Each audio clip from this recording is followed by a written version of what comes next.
Hello and welcome to This is the Wave, a weekly Star Wars discussion show about the Acolyte. This week we'll be discussing episode 4, generally. But first, firstly, let's go around the table and introduce ourselves. There isn't a table, we're all at our computers/devices. It's a metaphorical table. The table of the mind. Yes. Anyway, sound off. I'm Ollie Johnson. Sorry. Yeah, I'm Seb/HirosKnight. Seb/HirosKnight. Who else have we got? You got me, TriggerGoblin. I'm Murasaki of Murasaki's Pit. Yeah, I'm Dan, often go by Murgy, and I am the one who wasn't here last week, so you'll be hearing my rants and raves about episode 3 first. Yes, if we'll start off with Dan's opinions on episode 3 last week, previously on the Acolyte. Also, get on the Twitch stream when you can, guys. I need those numbers. Yeah, I'm on there. Already on. Thank you. Yeah. I enjoyed episode 3. I was actually quite surprised to see a flashback episode in the first half, because I expected the flashbacks to be laced throughout probably the last 3 episodes. Yeah. To sort of explain what happens as they build the mystery and continue to tease us with the Wookiee Jedi. But I must say, I felt the episode was good as like a whole flashback. It fleshed them out as the siblings, one who is a true believer in everything they've been taught growing up, and one who's there must be something more, the almost aerial approach to being a kid. Yeah. It's like, I've got everything I could ever want, but I want something different. And loving parents and the community that will protect you, and the siblings, so you don't get ignored by your parents all the time and have no social skills. Indeed. That might be reflecting a little on my growing up, but I enjoyed it. The addition of another group of witches who are specifically not Night Sisters and seem to not be of Dathomiri descent at all, or as well, is a good addition. Looking at them, I'd place them probably as sort of like, they talk about having unnatural powers, but they don't display sort of evil. They talk about the thread, so they're probably in the much more murky grey area of the Force than Star Wars is used to portraying, frankly, because it's the light, the dark side, and the light. Yeah. I like that.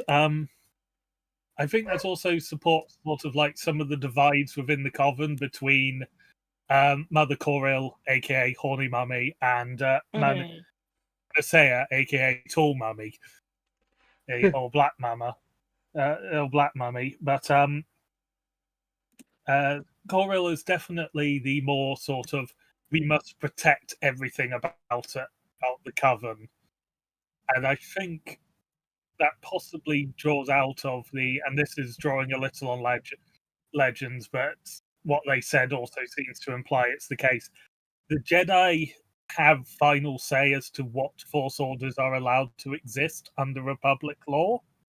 Yeah. So it's entirely possible that these people have already gone through a purge by the Jedi at some point, which is why they're wary of the Jedi. But the Jedi are also determined to take their kids away because, again, under Republic law, the Jedi have the right to take Force-sensitive kids away, even from other Force traditions that they've okayed. And it definitely establishes a hierarchy, right? Yeah, well, it's because the Jedi are essentially a large part of the judiciary in the Republic. They are sort of like the military police almost, along with sort of the Foreign Legion that are. Yeah. And they have been for 25,000 years. So it's sort of like there's really a lot of baggage that goes along with the Jedi. Yeah, I was saying to Mura earlier, we can't forget that they are a religious order. Yeah. Yes. Yeah, and indeed they have that thrown in their face when they talk with the coven. And it's just like, you want to take our kids away and make them monks. Yeah. It's just, yes, granted, one of your kids doesn't want to be a witch. They seem to be interested in being a monk. Like, but that could be because it's different and they don't understand.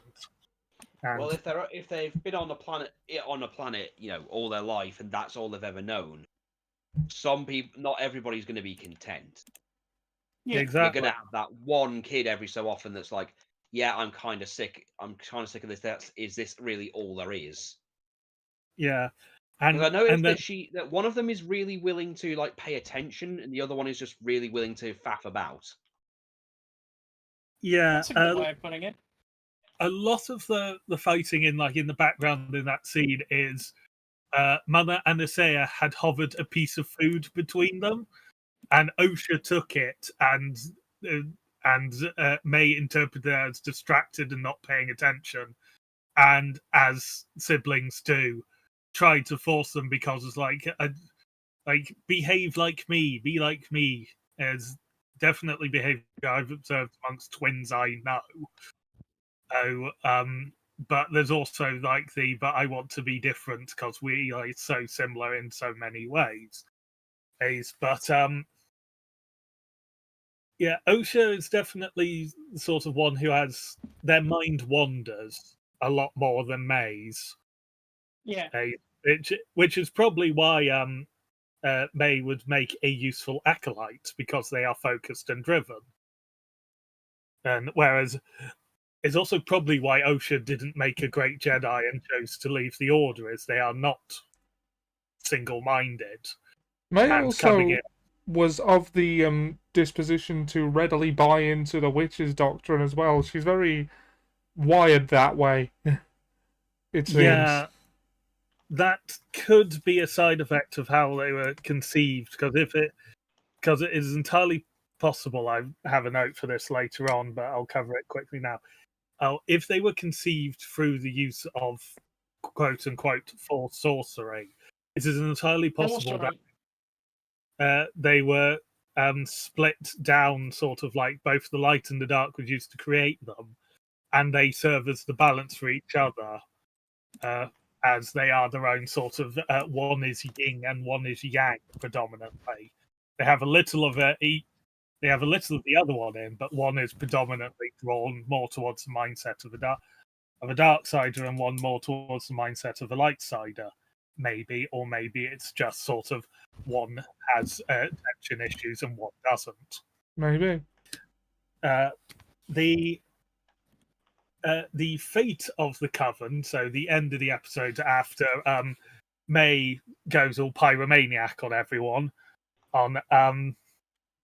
the logic of that, I know, has brought up sort of why kill her to try and get her to stay. It's sort of like, in my opinion, that you're already dead to me, so you might as well actually be dead. That way you're not hurting anyone with your actions after that. Yeah. Yeah. No, just hurt everybody else. Yeah. I think that the fire likely wouldn't have been as an issue, like in the way of it wouldn't have contributed to the death of anyone if they weren't distracted by the issue of, well, just the Jedi being on the planet and the division it's caused with Osha, and the fact the Jedi are probably at the gates at that very moment. And yeah, we kind of said that the fire couldn't have killed them. It's unlikely if I did, but I would posit, having watched the scene twice yesterday, that the council, where you see the vast majority of them lying dead on the ground, and it's entirely possible that, looking at it, a number of them were taken out by the explosion, and we hear when Osha is running through the tunnel before she gets to the main generator room, because we hear an explosion, screams, and then it goes quiet. And looking at the debris, they're all covered in dust. There's rocks everywhere. There's broken machinery all around, and they're also being pushed away from the left side of the screen. They've all moved towards the right of it. So it's got the imagery of an explosion or a concussive wave of some sort has happened. And that seems to be what's killed them. And I would disagree with one thing Trigger said of there didn't seem to be any dark blue robes amongst that No, first I lot. said there was like 2 or 3. There's not a lot though. Yeah, I had to look, and it's I'd actually say there's more dark blue robes than there are purple robes in that scene because because there's more than the individual council there, and I didn't see all the council members in there. Hmm. I had a look. I disagree with that, but it's not something I think we can properly answer until we get Soul's side of the story, Yeah. which I don't think will be the next episode. I think that will be the episode after. So, How many more episodes have we even got? Beginning to lose track of time here. We've just had episode 4, so we've got another 4 episodes still to go. We've hit the halfway point. Yeah. Okay, yeah, it does feel like a halfway point, doesn't it? Yeah, we Yeah, have. we're currently living on a prayer. Yeah. But Yeah. okay.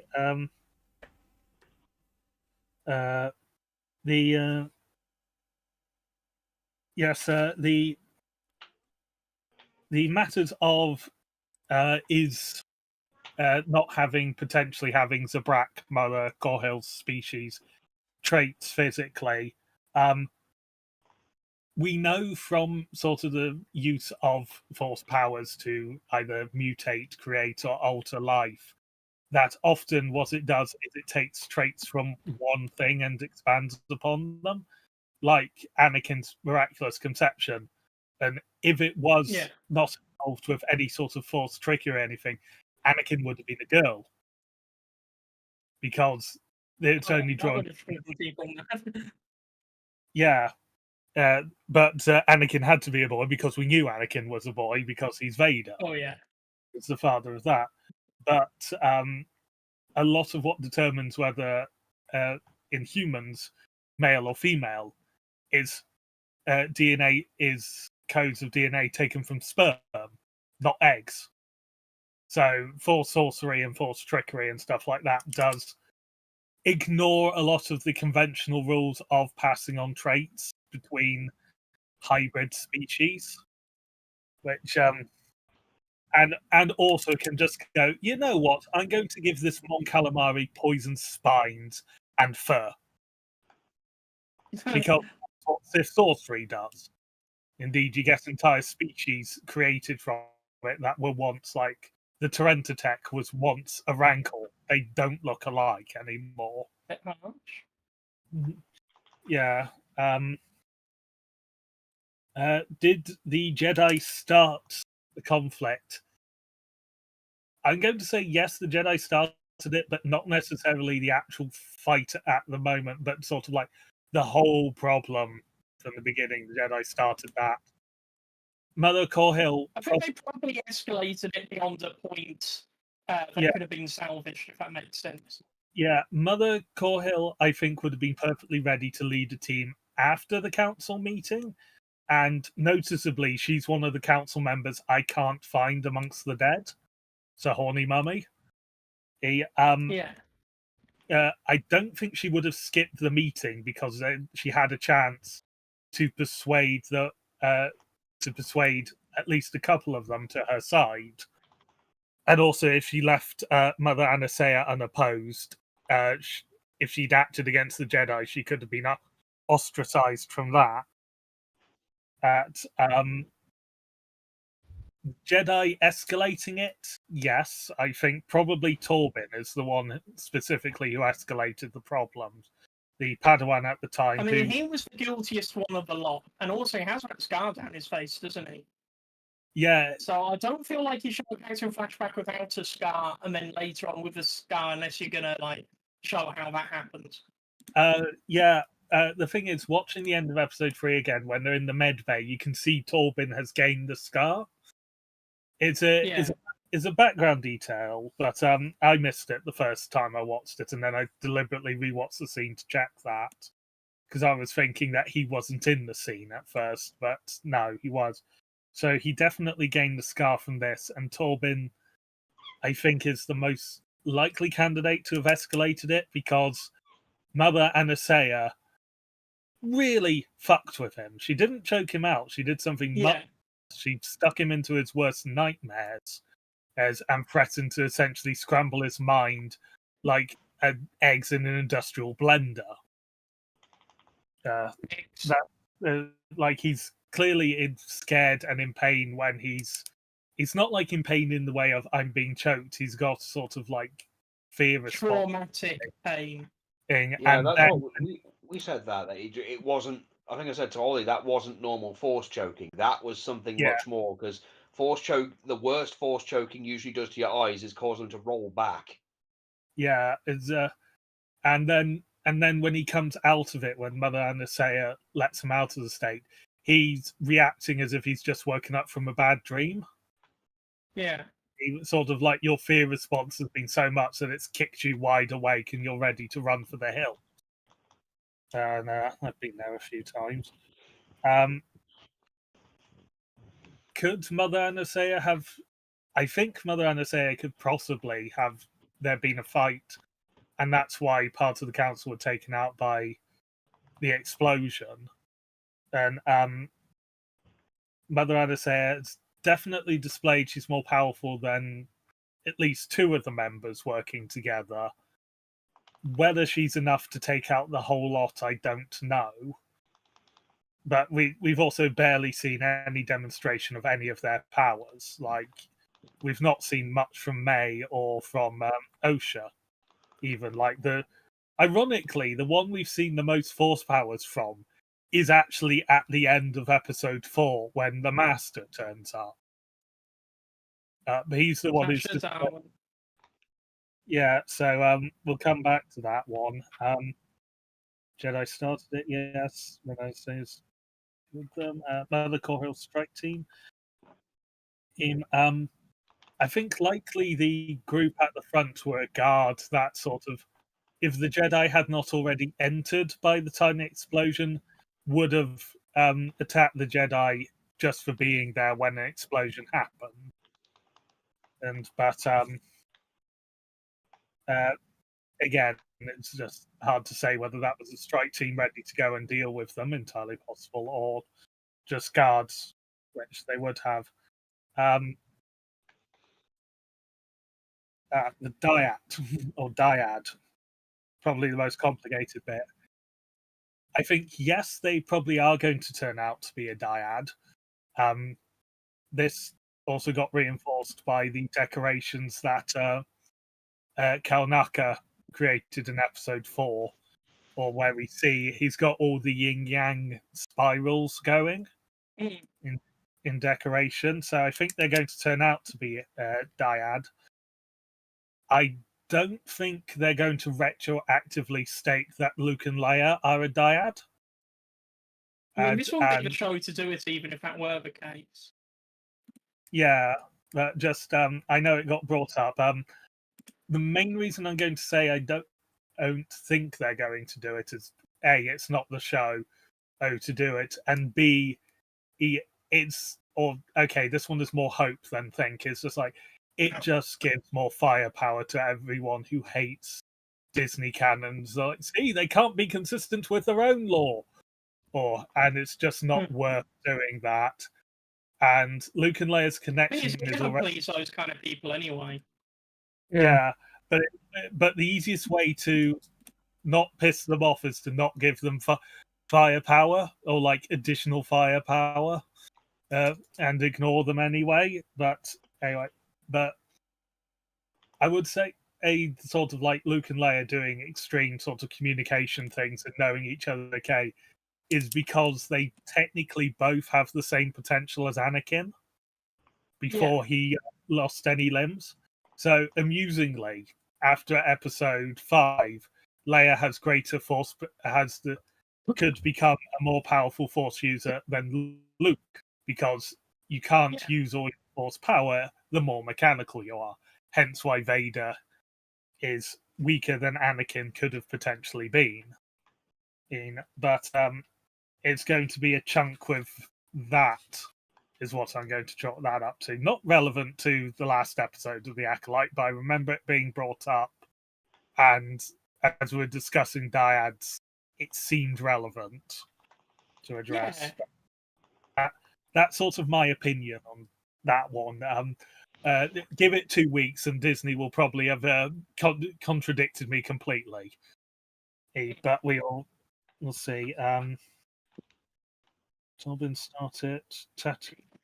The tattoo purposes, I think, was just sort of I covered it a bit there, sort of like a yin yang representation, rather than a reference to a star map to Mortis. Though it would be cool to have Mortis brought back, but I don't think Acolyte is the one because, well, mostly because then again, it could be like an old Sith hideout, couldn't it? The Sith and the Ruler 2 hide in plain sight. Yeah, true. And also, Mortis is, you can only get to it if the sort of be established. You can only find it if the people are wanting to. If the father is wanting you there, that's how Obi-Wan and Anakin adapted it. But yeah, no. At this point, the Sith are hiding in plain sight. I mean, for goodness sake, look at Palpatine. He became Supreme Chancellor of the Republic. There is more sort of obvious sight in existence than the leader of the organization, of one of the two organizations you want to destroy. Darth Plagueis in Legends, I don't know whether it's true in Disney canon, it was a galaxy-renowned financier and starship designer. Yeah, so it's like the Sith move in the highest circles, but people just don't suspect they're Sith. No matter how obvious it is. Yes, like Palpatine literally having Sith artifacts in his office depicting battles between the Sith and the Jedi. The remains of Darth Plagueis radiating dark side energy out of an urn in his doorway. Who did we just lose? Seb. Yeah, but I enjoyed the episode. I liked the establishment of sort of another Force order or Force tradition that also doesn't seem to be directly drawing upon something from Legend, so it is actually something new. Because from my memory, there isn't one that talks about the thread of creation. There's the one that talks about the flow. There's the magics of the Daphnemiri, which have already come back. The Knights of Ren referred to the dark side specifically as the shadow. So it's like... Yeah, and then the one I personally enjoyed the most from Legends, which is the one I also think people would sort of throw a fit of Disneyfication on because they brought it back, was the Anganti monks who viewed the Force as a rainbow. Because there were different shades and colours and perceptions to it. So they described it as a rainbow. They were also a race of bug-like people, so they see everything quite differently to a humanoid. I see. They could also use the Force to teleport and transport objects. So that wasn't just an arsehole that J.J. Abrams pulled out for Rise of Skywalker. Well, it might have been, incidentally, but it was a pre-existing thing. Yeah, it's called Fold Space, but it's more like a transporter from Star Trek, and sort of like you don't pass objects through a hole in space-time. It just... and then it moves. They do this with their starships. They could, in theory, go from one end of the galaxy to the other in seconds. By folding space? Yeah. They don't have hyperdrives on their ships. They have monks. But that's a big aside. And then as a load of Force users died, and we've had, of course, the complaints about a Jedi dying to a knife in the heart, a completely reasonable way to kill a Jedi. A list of ways that Jedi have died and other Force users have died, and ways suggested by everyone's favourite murderous droid from Legends, HK-47. Fire, distraction, explosives, sonic bombardment, overwhelming firepower, threatening innocence, and just flattening them in a building. And we had 2 of those in the first episode. And also just being a stronger Force user than them can also do it. It is a lot of it is essentially, and the simplest one, droids. Because the Jedi danger sense relies a lot on intent, sensing the intent of the sentient mind to harm them. So if you've got a sniper droid at a distance, they're going to have a split second warning before the blaster bolt goes through their brain. Yeah. It's why the CIS is definitely sort of being manipulated to not win the war quickly, because they could buy so many less droids, station them further away, and deal with the Jedi. Yeah. But there are probably more ways to kill a Jedi out there. I mean, Darth Bane almost died to poisoning thanks to trickery. Yeah. And the old would you like a cake thing. I brought you some milk. Hey, it worked on Rasputin, so Yeah. What sort of worked on him? They needed guns and stuff. I had to kill him until he was dead, according to the M song. There are 100 ways to kill a Sith. One fucking ways.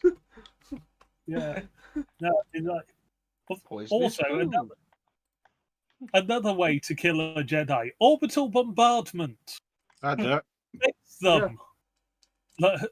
There's bombard them from space, or put them in a ship and let jettison an airlock. Yeah. It's just all there are, frankly, the number of ways to kill a Jedi are probably the same as to kill anyone else. It's just some ways are a lot harder with a Jedi. Yeah. Like trying to kill them without a weapon, for example. Especially if they're a wobbly. Yeah, they are still susceptible to it, and it will still work if you can manage it, but it's a challenge. Yes, it's like trying to kill a martial artist without a weapon. That's tough. Not my own experience, but that is actually probably the most accurate representation, because the Jedi are, sure, everyone associates them as sort of swordsmen with the lightsabers. They are predominantly. This season I've seen a lot of hand to hand.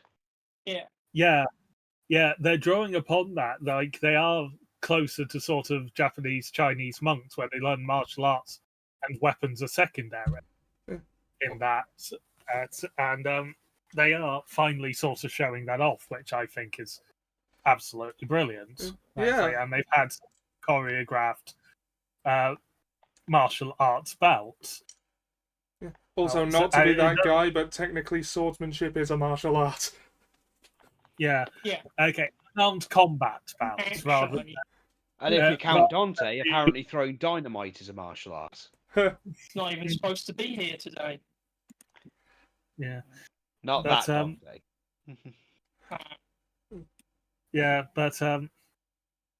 Rather than sword play, they are unarmed fighters. It's sort of like the tradition. They are meditative, and they are meant to be in shape, because the body and the mind reflect each other, and sort of a fitter body allows the mind to work better.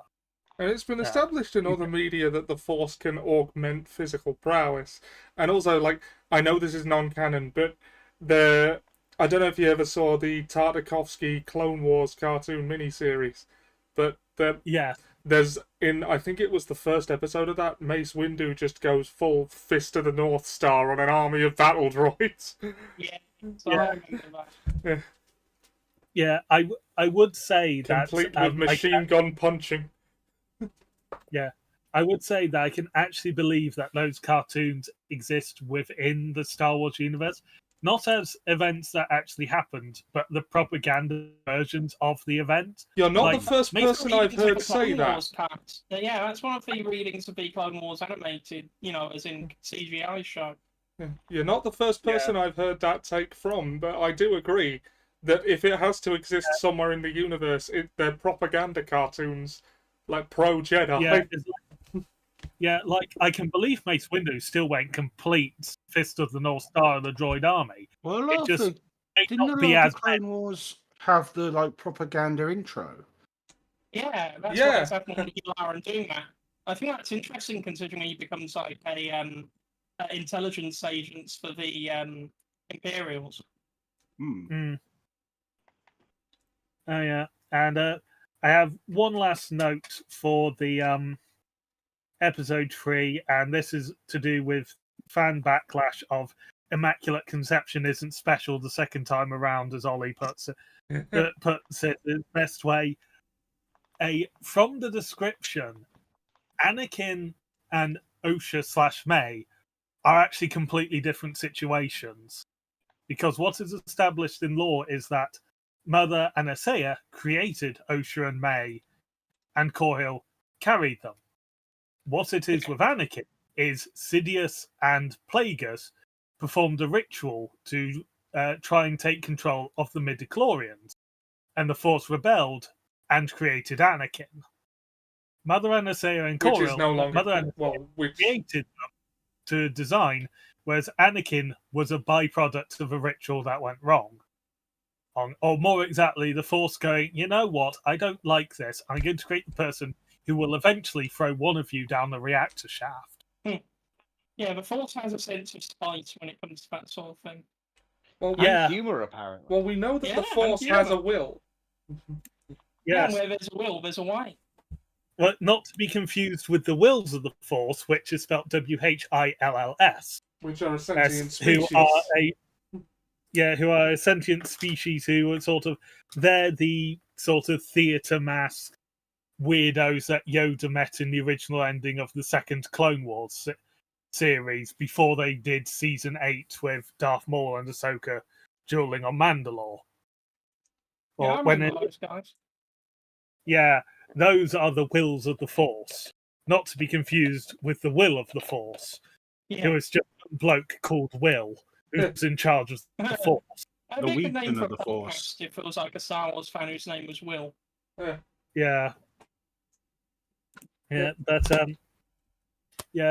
in summation, and for my opinion on episode 3, because I think I've nattered for over half an hour on this. I like the episode. I think the flashback choice was a good one. Making it so that we only saw one side of the flashback maintains the mystery. It causes us to ask more questions, but also causes us to theorize a lot more than seeing both sides would have. And still maintained a lot of hope for the episodes going forwards. Yeah. I would have agreed that I was expecting the second flashback sequence to be the next episode, but I'm also slightly happy it wasn't, because it then maintains the mystery a lot more. But overall, I think it was a thoroughly enjoyable piece of Star Wars, and also helped demonstrate the differences between Osha and May, and also sets the ground as to which of the witches is it, who is the possibly Which is the witch? Yeah. Yeah, because looking at the picture you've got for This Is the Wave, it's like, well, there's Mother Anastasia, there's Himbo Jedi, there's Spiky Forehead Apprentice, there's actually pre-established character, Master Soul, dead in the first 5 minutes, the Master, Wookiee Tease, is a Tyan as a Sounds like a Wookiee philosopher. Yeah, Wookiee Tease, the Tyan Tracker, who was surprised to see, and then the twins. Yeah. And it's just sort of like, well, Mother Corhill's not there, so it's quite possibly them. The Master doesn't have a officially listed height, but near enough every other character does.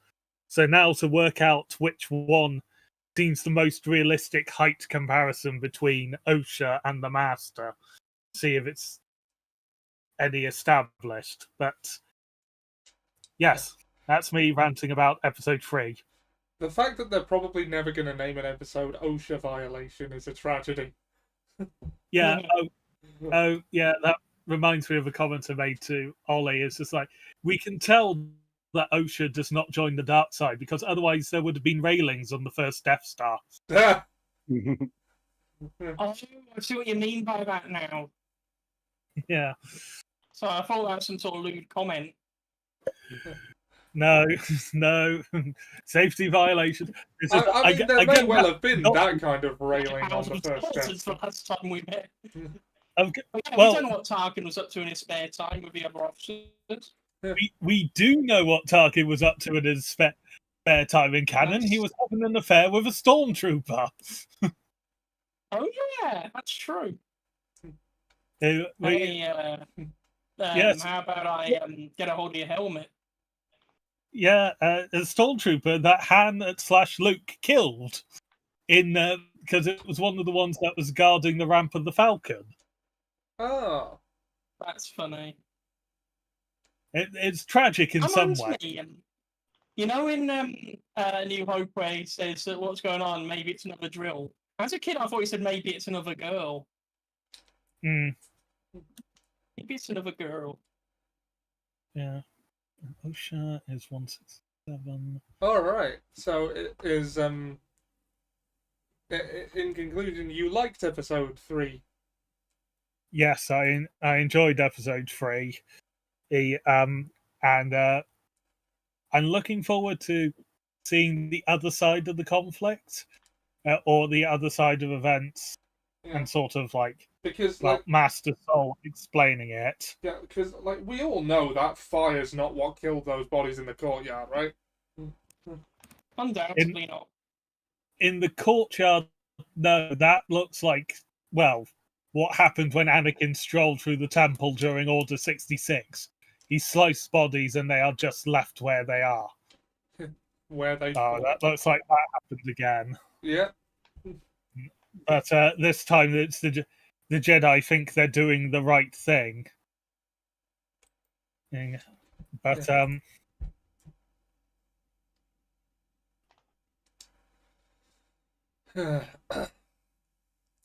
yeah, So we're on to the 4th episode. yes, Day is they called it. I'm going to hazard a guess that the next episode is going to be called Night, given that the sun just seemed to fall during May's moment of realizing, oh shit, he's here. Yeah. Okay. Yeah, that was a good episode. Yeah. A new one.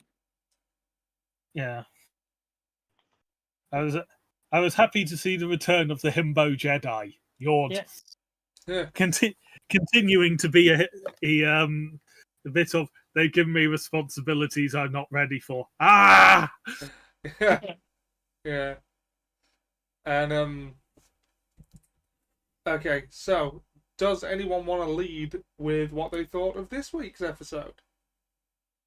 Yeah, I thought it was a very solid episode, and I know the thing that like Ollie's going to mention is the whole tease with the Wookiee, where we actually get to see him fight. But like watching that scene, like that was such a shocking moment. Like I don't know how you could have done that without robbing us of suspense. If that makes sense, because it was like, oh, he's here now. We get to see the Wookiee, and it's like, oh shit, he's already dead. Oh no, what?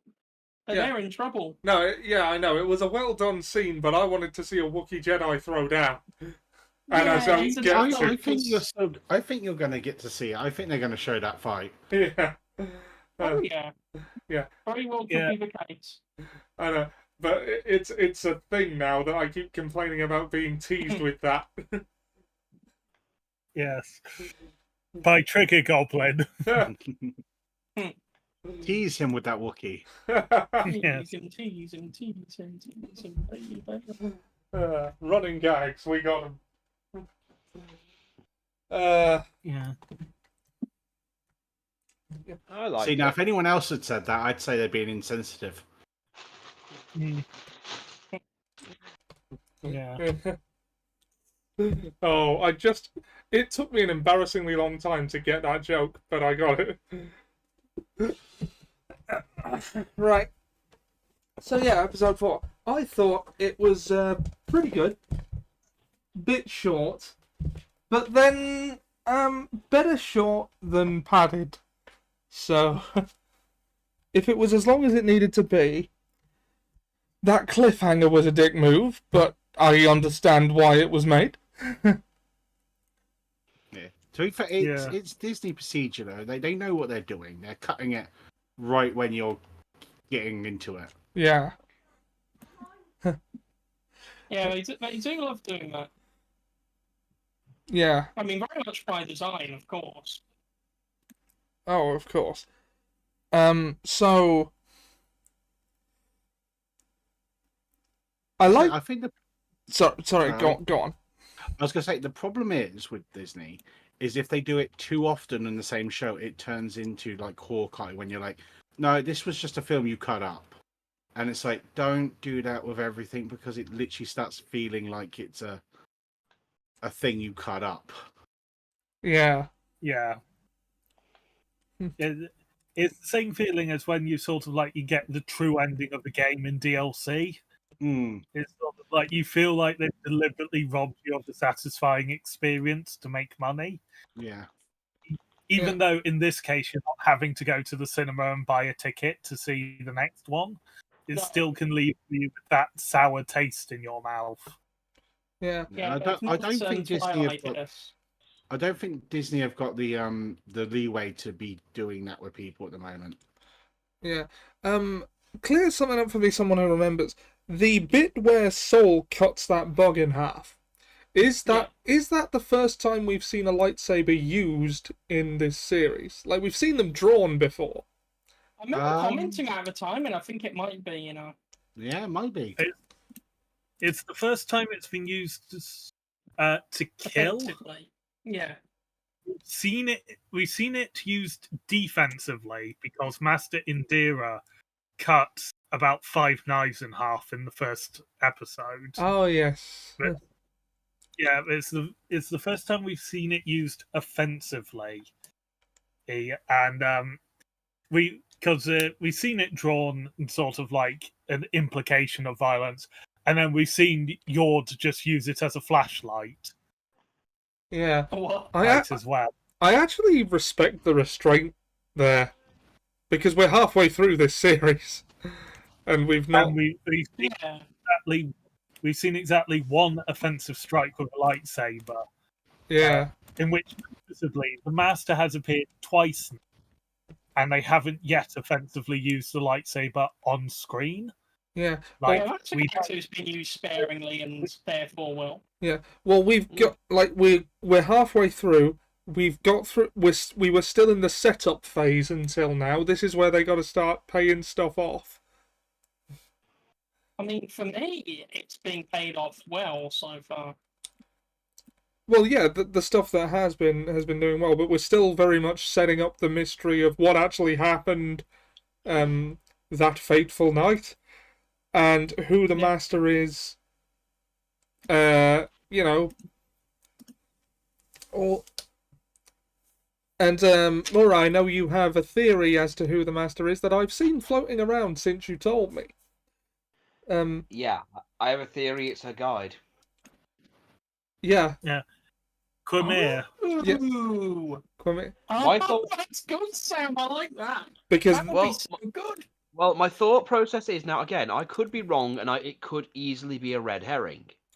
It's just that again, when she mentioned about the Master's face, he went really quiet, and that was the first bit. Then it was, no one, he knows where the Wookiee is. He also effortlessly dodged her attacks when she tried to kill him that one time. Yeah. So there's that. So I said it could easily be because, as you say, they hide in plain sight. If he's playing the role of the idiot guide, because he's very vague about when she asks him anything like, okay, so why are you following then? Like, you is Acolyte? Oh no, I just owe him. He's doing a Toby. Yeah, he's literally just doing. He's from literally. Naruto. But again, he's just doing the whole. Yeah, exactly. I didn't think I'd have to use that reference, but yeah, basically, it's playing the gullible idiot, and or someone who. Oh, it's clearly not me. I couldn't be anything like that. No, No. I'm just working for him because I'm working for my betters. I Ah. mean, he might throw the occasional. Oh, he's a really handsome guy, and I've seen his abs, and I bet he lifts, kind of thing. But yeah, my theory was originally I thought it was going to be like Horn Mummy. Horn Gang, yay! I've never seen his face, but I have heard he's hung like a reek.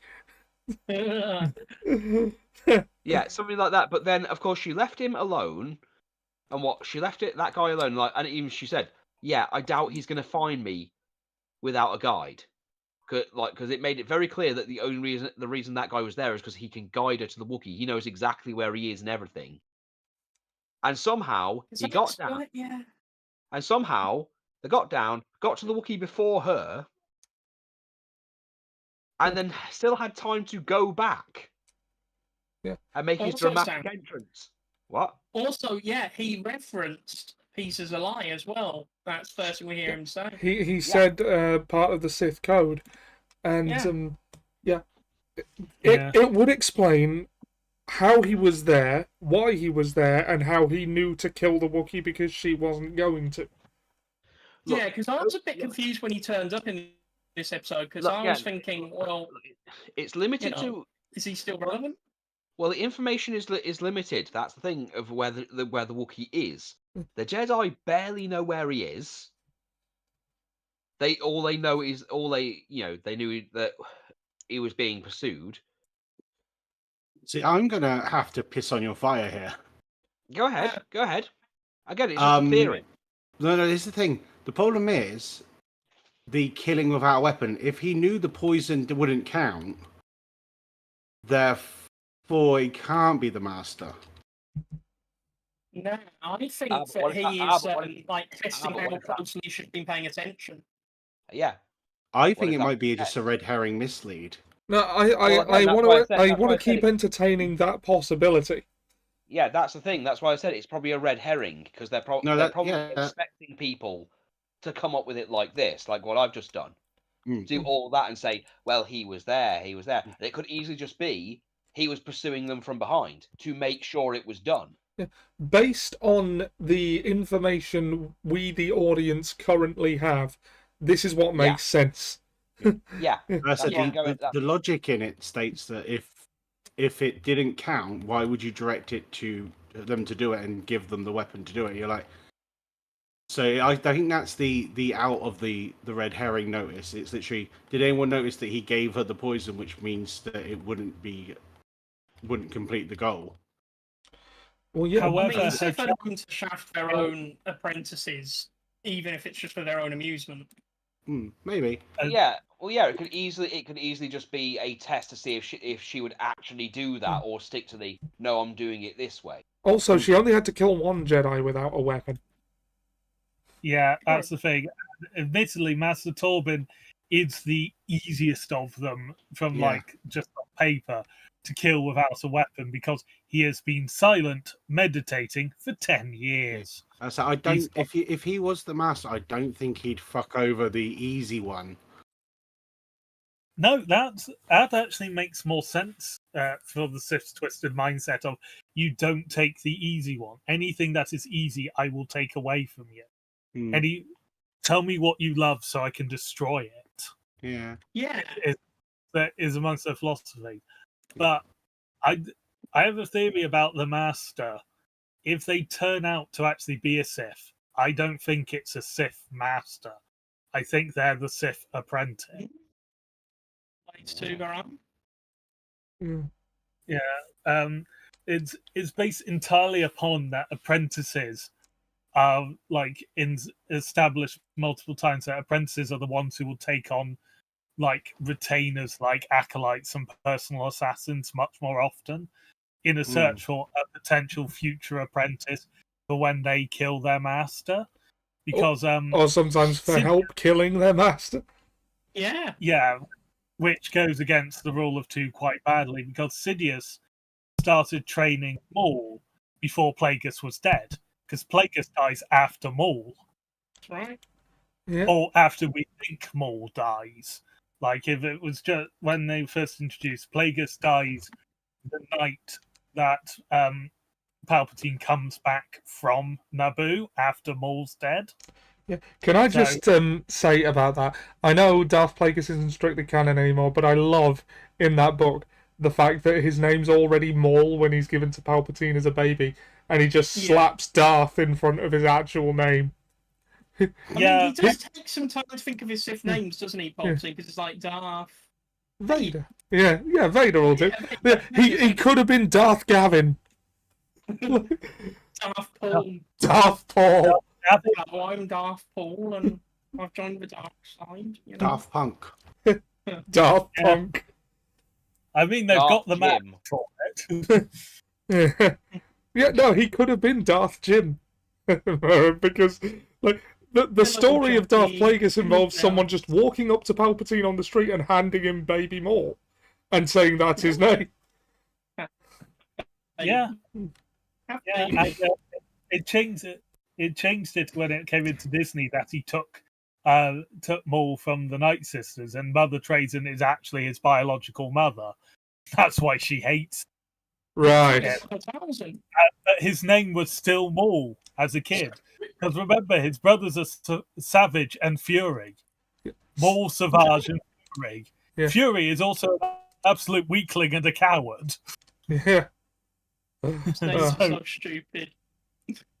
Savage I don't know if I love it or not, oppressed. but those names are so dumb. Yeah. But again, Yeah. as I said, the theory is just that. It's just a theory. It could very easily, as Trigger said, just like as you say, it could just be a red herring, and we're meant to think that. Yeah, you acknowledged up front that it could be a red herring because Well, like, yeah, I mean, I do exactly. like your theory, though.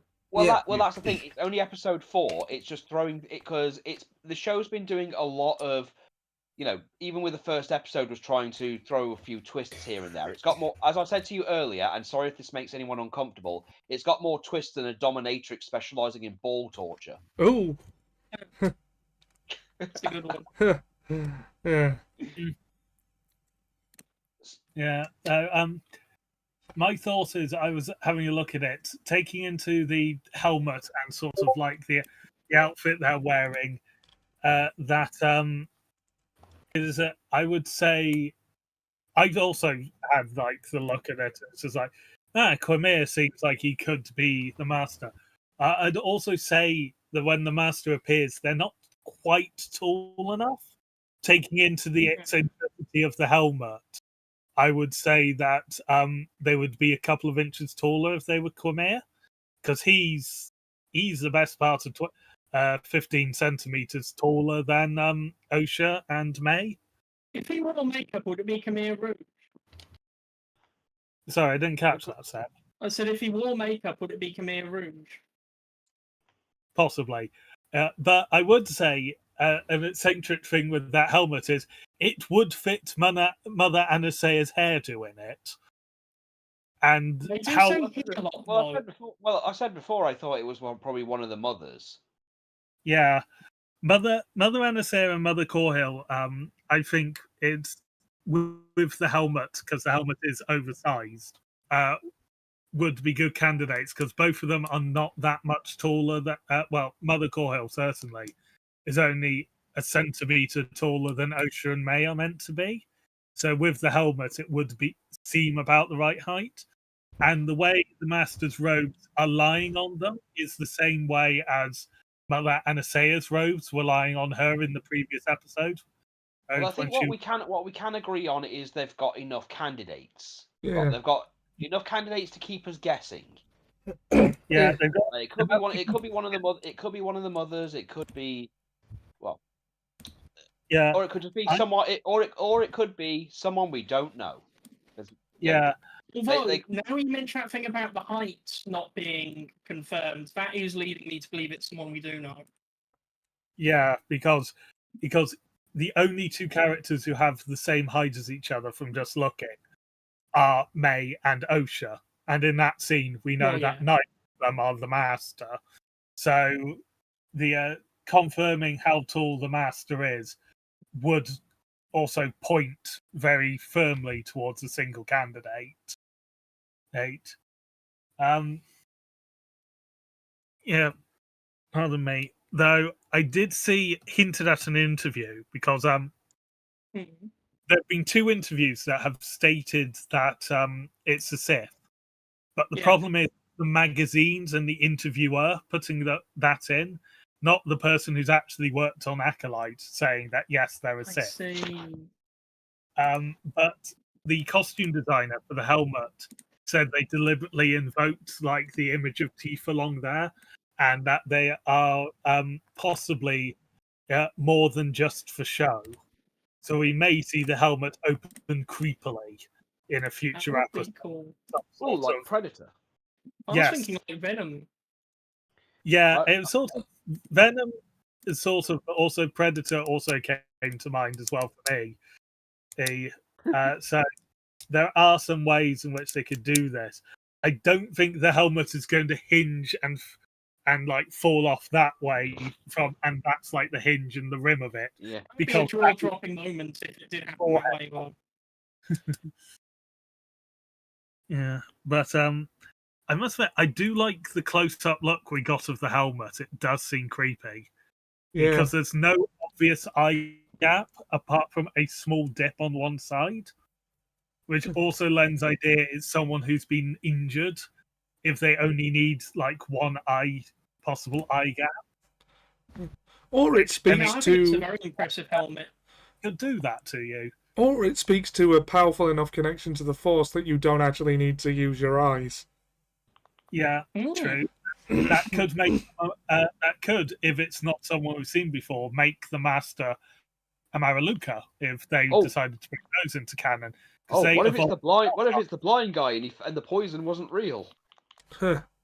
Yeah, that would be interesting and amusing because it's the eye that is marked on the helmet is the eye he can't see out of. Well, while we're throwing stupid ideas out of here, what if it's the third sister or something that we didn't know about till now? What Rose has turned up in Acolyte as well? Yeah, Rose turned up, only she's slightly less horny. Or slightly more. Like, from the sequel trilogy, I was really confused there. Yeah. Or Rose turns up and it turns out she's more horny than that version because she's taken physical traits from Mother Corhill and has literally and it is literally the horny sister. Horny by name, horny by nature. Yeah. But is like I do like the design of the Master, actually, just like the robes. Because looking at I will admit, from a distance at the first, I thought that looks like Star Killers for a second, but then it got close and like, no, now it's gone. Yeah. But looking at to evoke that feeling, though, right? Yeah. Yeah, but looking at the profile picture of the like the Master in profile on the This Is the Wave picture. The way it's laid out there, it almost suggests the robes are done in such a way that it would hide if they had breasts, basically. There is also the high chance that he's wearing a suit of armor underneath that. Yeah. Although again, calling them the Master might even be a red herring thing, because again, she's never seen them out of the armor, so they could be misleading them to think it's male, but it's actually female. Yeah, I was just sort of like, Missy. Well, I couldn't go around calling myself the Master anymore. Also, notice how they use the Force to knock one of them aside, and then only goes for the Jedi. Yeah, and it's just sort of like it was like a gentle tap compared to what we then. That is what we call a love tap. Yeah. That's all it is. It's not meant to hurt you or do you harm. It's to get you out of the way. Yeah. Because when she does it, when Osha flying, they use 2 fingers and Osha moves aside. Then when they push 8 Jedi back, they use an open hand in, frankly, one of the most impressive force pushes in Star Wars history. Yeah, that was pretty bad. No, they yeah. yeeted those fuckers. Yeah. So that's leading me to think it's one of the mothers purely because there's an affection there. Yeah. Yeah. I do have to just say this episode was very good visually. Or it's to send a message. Yes. I do have to say the visuals in this episode were very well done.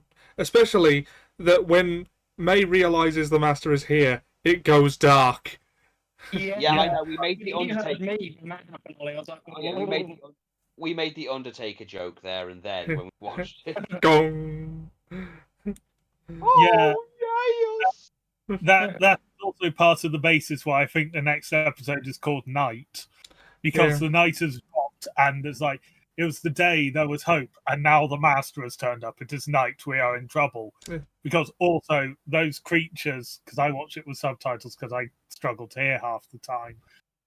Those creatures actually have their name come up, and they're called Umbra Moths. So they are night-based creatures, which is why they go for the light. So I'm suspecting that we'll also have those to deal with in the next episode. Yeah, there's good. The lightsabers basically act as bug sappers there, don't they? Yeah, but there were a lot of them. And apparently, and this is the terrifying bit, I'm imagining this is their wingspan, but it's under their length. 8.9 meters. They're apparently 8.9 meters long. That is terrifying. Yeah. I'm not even 2 meters tall, and I'm over 6 foot. So that is about 4.5 of me piled on top of each other. And of course, that's only a useful reference to Ole and Seb, because the audience cannot see me and haven't met in person. Yeah, so I'm about 6'4", I think it was last time I got measured. So if that is over 4 of me, over 4.5 of me, is sort of like wingspan or length. That is terrifying. One of those, and they walked through a grove of about 20 to 30 of them that we could see. And that's not going to be anyone nearby, I suspect. There's a reason why Alaka doesn't go outside at night.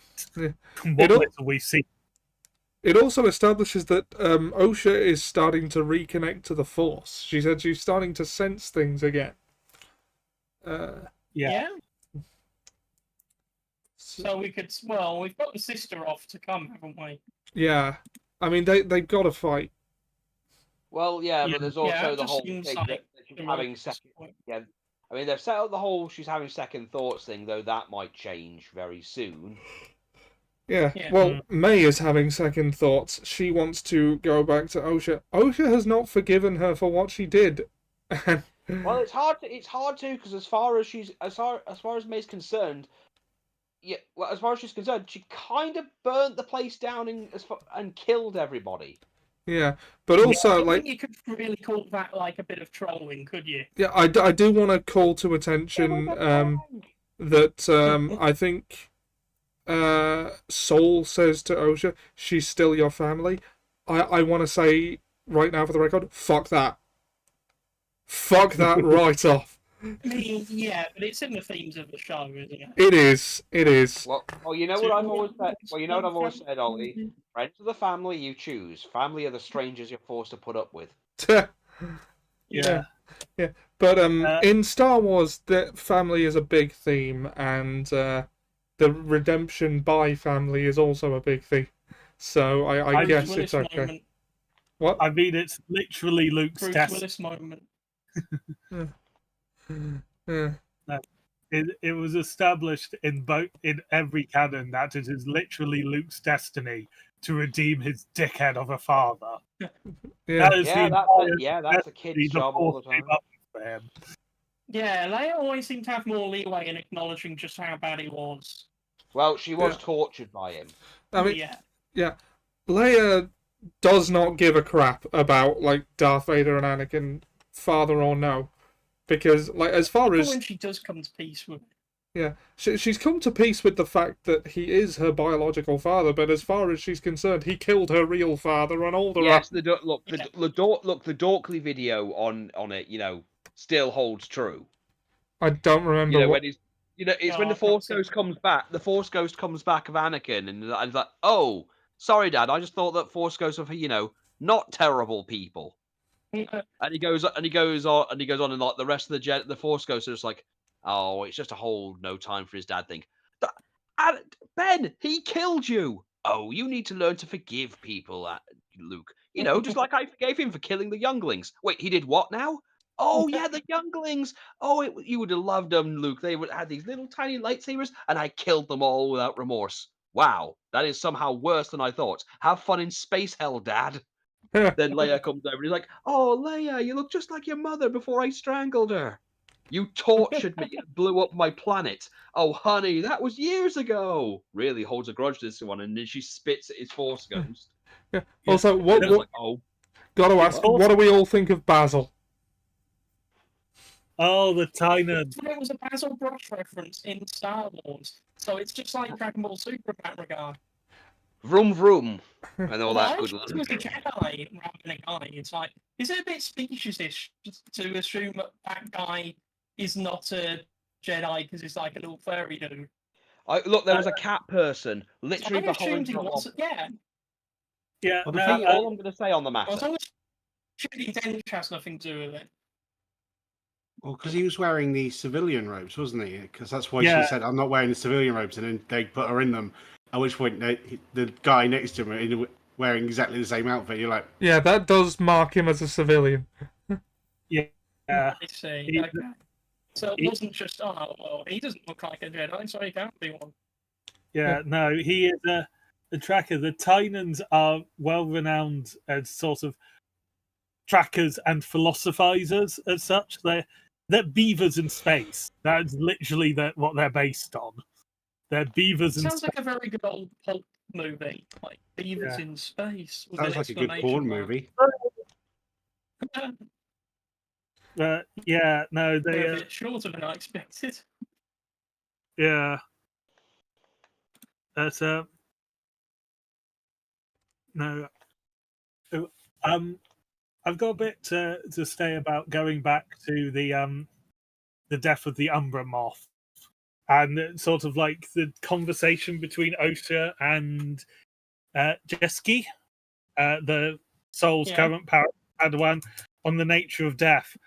And it's sort of like, oh, that's an interesting sort of like celebrating in any rejoining of the Force as a good event. That's one hell of a way to justify killing in your line of work. Yeah, that red flags here. Sorry, that's very cult-like behavior. Yeah, that's they've joined the Great Earth Mother or some shit.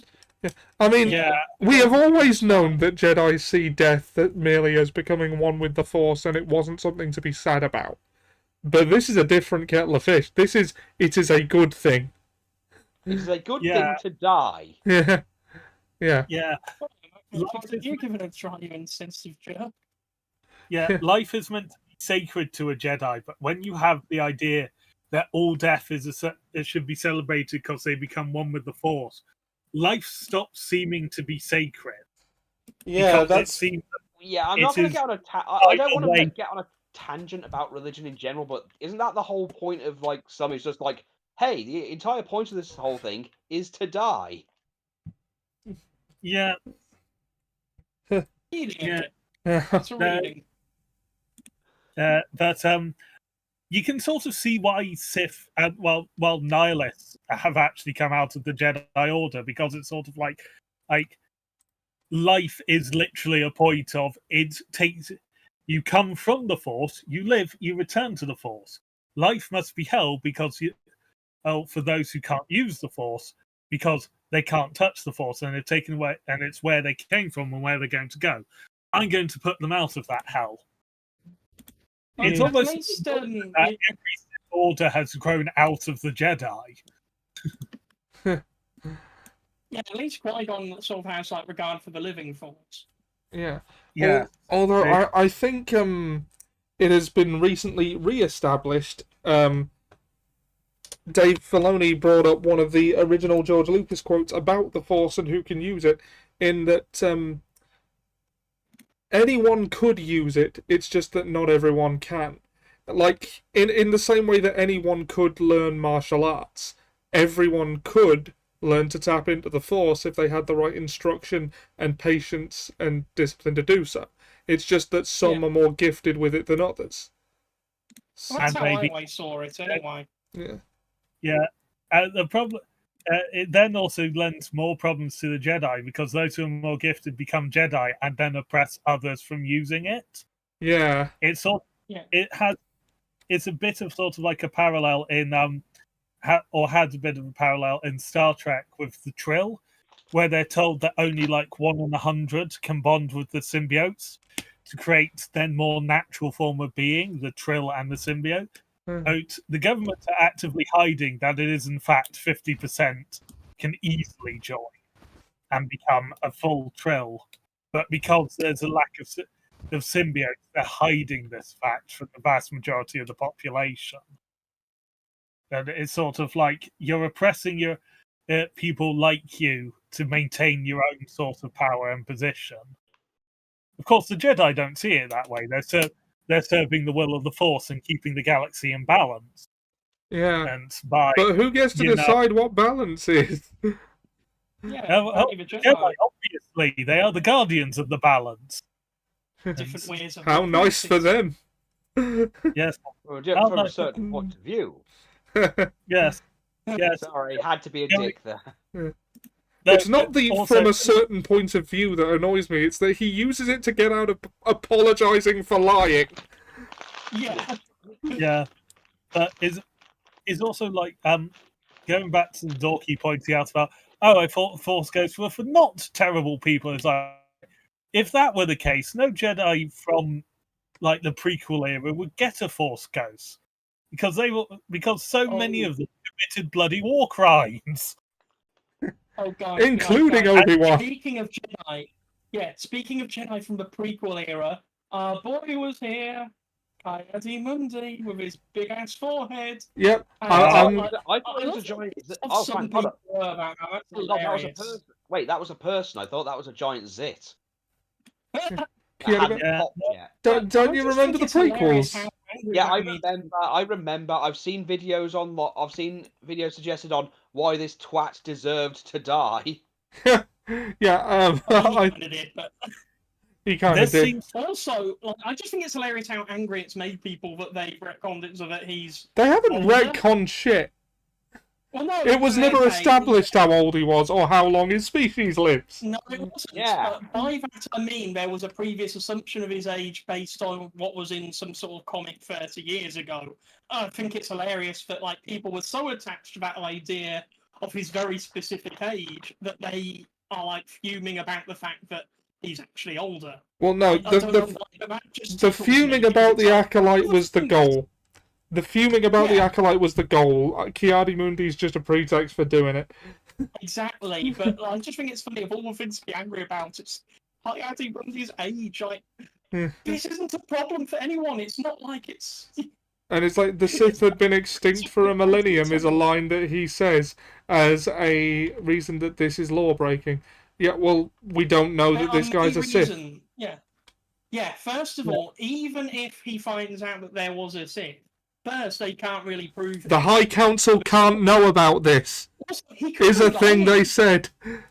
Yeah, he did say that, so he's all for a cover-up, which I think is going to be, what comes up, because, it's what we said from the beginning. The theory is that, it's all a cover-up. Yeah, they knew that the Sith had survived, but they didn't know to what extent, and they don't really know how big a deal they are, so... there's no point in even dwelling on it because you're just worrying people for no reason, and there's nothing they can do about it anyway. They also, the Jedi in the prequels and in this show, are worried about their political enemies using any knowledge against them. Yes. I mean, so even if he does find out that the Sith is there, he's not going to let it get out. Can can lie and he can be old. Yeah. This is fine. It's not a deal. It's also established in both legends and canon that force sensitives of a species live longer than non-force sensitives of a species. Like, we don't know how long Yoda's species are meant to live, but from what little we know of them, it is implied that Yoda is ancient even by their standards. And it's hard to judge because we've never seen one that isn't force sensitive. That I know of. For Yoda's species, like for the Serens, we don't know. The only sort of thing that's officially listed is a roleplay source book that was essentially 3.5 but Star Wars alien species. I can't believe I went against a roleplay source book. This is disgraceful. I know, right? Yeah. Roleplay source book. Yeah, but no, but it is setting up and actually undermining the initial concern they have of Ki-Adi-Mundi is there, he is aware of this. So it's either clearly going to be a cover-up, or they're genuinely going to believe that the Master isn't a Sith, which lends credence to the idea that the person under the helmet is one of the witches of Anasaya's coven. And because they will just cut off of, oh, it's an enemy trying to throw us off their tracks by dressing up and playing make-believe. Like, when they initially consider who is this person, their first thought is from the Splinter Order of Jedi, which admittedly should also be their first thought when the Sith return, because the Sith constantly return from Splinter Orders of Jedi. I mean, yeah, there's precedent for that happening. It's well, the initial Sith Empire that went to war with the Republic was conquered and then created and expanded by the Jedi exiled in 100 Years of Darkness. The new Sith Wars, the Sith Wars, or the old Sith Wars, were from that empire, was descendants of those Dark Jedi mixed with Sith were leading them. So when they were annihilated, Exar Kun created another Sith Empire. He was a fallen Jedi, joined by Ulic Queldurma, another fallen Jedi. Darth Revan, Darth Revan, Darth Marek, Darth Treya, all Jedi. That's 2 more Sith Orders. And those Sith Orders were made up of half the Jedi Order from the time anyway. The 1,000 Years of Darkness, or something like that, the new Sith Wars that went on for 1,000 years, created by a Jedi, the Brotherhood of Darkness at the very end of it, created by a Jedi. They trained Darth Bane, so he came from a splinter order of Sith coming from a Jedi. So that's the rule of 2 also owing its existence to Jedi, because Bane wouldn't have been trained if the Sith weren't about, because he was missed by the Jedi. He got his training as a 30-year-old, was when he was in the Padawan, and has started in that sort of thing. So that's them. The one Sith Order was founded by a Shadowhet, a Jedi Tusken Raider, who lost an arm to Obi-Wan on Tatooine during between the things. So they came from the Sith Orders. So every Sith Order that I can think of offhand is a descendant from a Jedi splinter group going mad. Yeah. So the Sith Order, as we understand it, wouldn't exist if the Jedi did. Yeah. So realistically, their every response to the possibility of a splinter Jedi group is shit. The Sith are back. Yeah, and the Sith are back. Wait, let me try that again. This is getting out of hand. No, there are 2 of them. There are 3 of them, so. Oh yeah, we had the Norwegians as well in the pilot episode, didn't we? So that's also cool. I don't know why, but I like those guys. Yeah. I don't like them, but I like to. I mean, they're not all like Newt Gunray, are they? That's just a bad example. Yeah. Yeah. I liked this episode aesthetically. The giant bugs were unnerving for me, but yeah. Also, the instructor Jedi at the beginning looks like professional wrestler Sami Zayn, and I can't unsee it. A ginger. I'm just upset there's a ginger Jedi. Yeah. I'm just upset there's a ginger. Of course you are. So yeah, I'm gonna put a picture of Sami Zayn in chat just so that people who don't know who I'm talking about will know what I mean. I just think of yeah. Billy Zane. Oh. Mysterious girl. Oh. Whoa. Yeah, but looking at it and also knowing that we get to see Master Venestera display their lightsaber whip later in the series from a trailer, I'm going to say that Master Venestera knows everything that has gone on and has actively covered it up. Like, she's the mastermind behind the cover-up of what... She's So- very insistent, and there was a lot of weird stares that very clearly this isn't normal. Yeah. Yeah, I jokingly said, I know I jokingly said it to you, Ollie, that, they say there's a lot of emotion from this Jedi. Yeah. But for an Yeah. order that famously represses its emotions. Yeah, and she does seem to have like a hate boner for certain Jedi, doesn't she? Yeah. She seems to be very upset with this whole situation. I love the whole, why didn't you tell me there was a chance she could survive? And my first thought was, a child fell down a massive hole. You really think she could survive that? Yeah. Like and so is It's exactly... you asking. Yeah, Also, and the so- place was on fire. I kind Yeah. of think there was a chance she could survive. Why would I even think there was a chance she could survive? yeah. There's a lot of I want to blame you for this. Yeah. That's, Yeah. Why would That's- Master Soul do this? don't know whether she's like this in the books, but because I haven't read those ones. I keep meaning to and then never actually get round to it. I've read a Same. few, and I don't really remember much of that character. Master Venestera strikes me as someone who quite possibly got to a position and she believes to an extent the Jedi believes, but she was also very good at Jedi politics. Yeah, And she's like so- the Mace Windu of her time, isn't she? And not in the good way. Not in a good way. Mace Windu is a very, very complex character to get around. Part of it is because he was played by Samuel L. Jackson, so everyone just attached a load of badass stuff to him in writing. Because Yeah, whereas he's just a normal stoic guy, really. He's a complicated man, and no one understands him like the Jedi.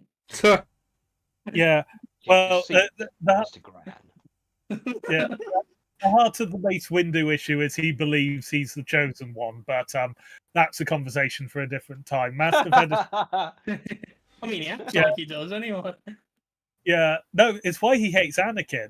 It's because Anakin is seen by everyone else as the chosen one, and Mace That thinks it's explains so much, by the way. yeah. But Master Venestera strikes me as she's a politician first, a Jedi second. Yeah. But that could just be that the only things we've seen about her is she's worried about the Senate turning against the Jedi. You know, and, which like- is a reasonable worry in hindsight. Yeah, because, well, we've seen what happens when the Senate turns against the Jedi. They cheer at their brutal massacre and kill democracy. Yeah. But but I think she's also a bit more of a pragmatist, and she realizes the Jedi Golden Age is coming to an end, Hmm. and she's trying to like eke out an extra decade or so by keeping these political embarrassments out of the Senate's attention. Yeah, that's a good way of explaining it, because Or at least that's that- the or at thing, we least don't try have that in-between period where the High Republic stops being High Republic, do we? We've not really Or seen at that least- yet. Or at least lessen the impact.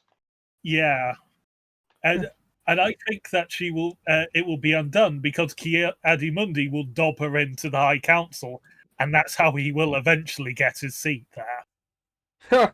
I would love to see that. Because Ki-Adi-Mundi is a bastard, He is. and there's got a point where he uses it to his advantage. Yeah, give us an other than example. having multiple- Give us an example, because I think people might need to hear this, because a lot of his bastardry So, is off screen in the movies. Yeah, Ki-Adi-Mundi is one of the Jedi who doesn't view the clones as people. Is one of his things, so he's And apparently willingly. that's why they were so eager to like shoot him, because like it wasn't just the chip; it was just like, do you know what? Like, They thank were you. about 5 minutes away from shooting him anyway. I think. Yeah. But So what? They were literally sitting there, and as soon as they got the order, they're like, "Oh, God, Thank fuck for that. This fuck. oh, I'm going to enjoy Execute this more Order than I should. 66. Yes, sir. Yes. Oh, I'm going to enjoy this more than I should. I might even have a boner while doing it."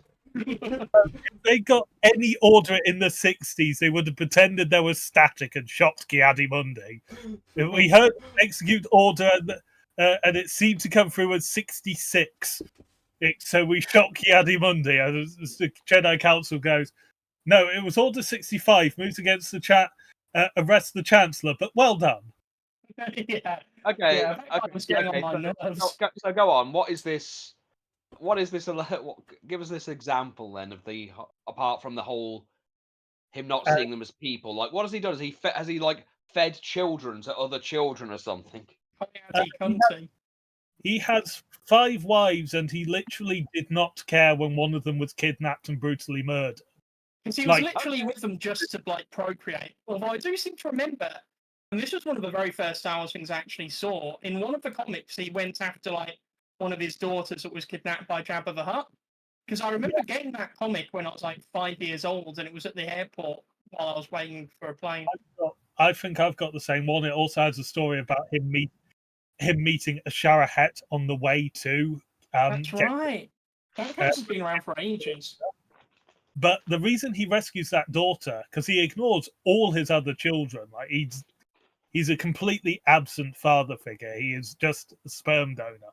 But the reason he rescues this daughter is because she's demonstrated Force sensitivity. There's an ulterior motive. Kidnapped by Jabba, he would have just left them there. He pretty much admits that in the later story. Actually, he would, wouldn't he? Like, he is the tonist of the deaf guys.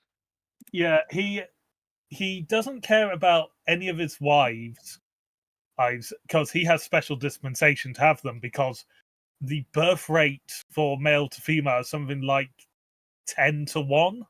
So 10 females for every male. I wonder if other Jedi use that excuse. Like, hey, my species, we're having trouble at the moment.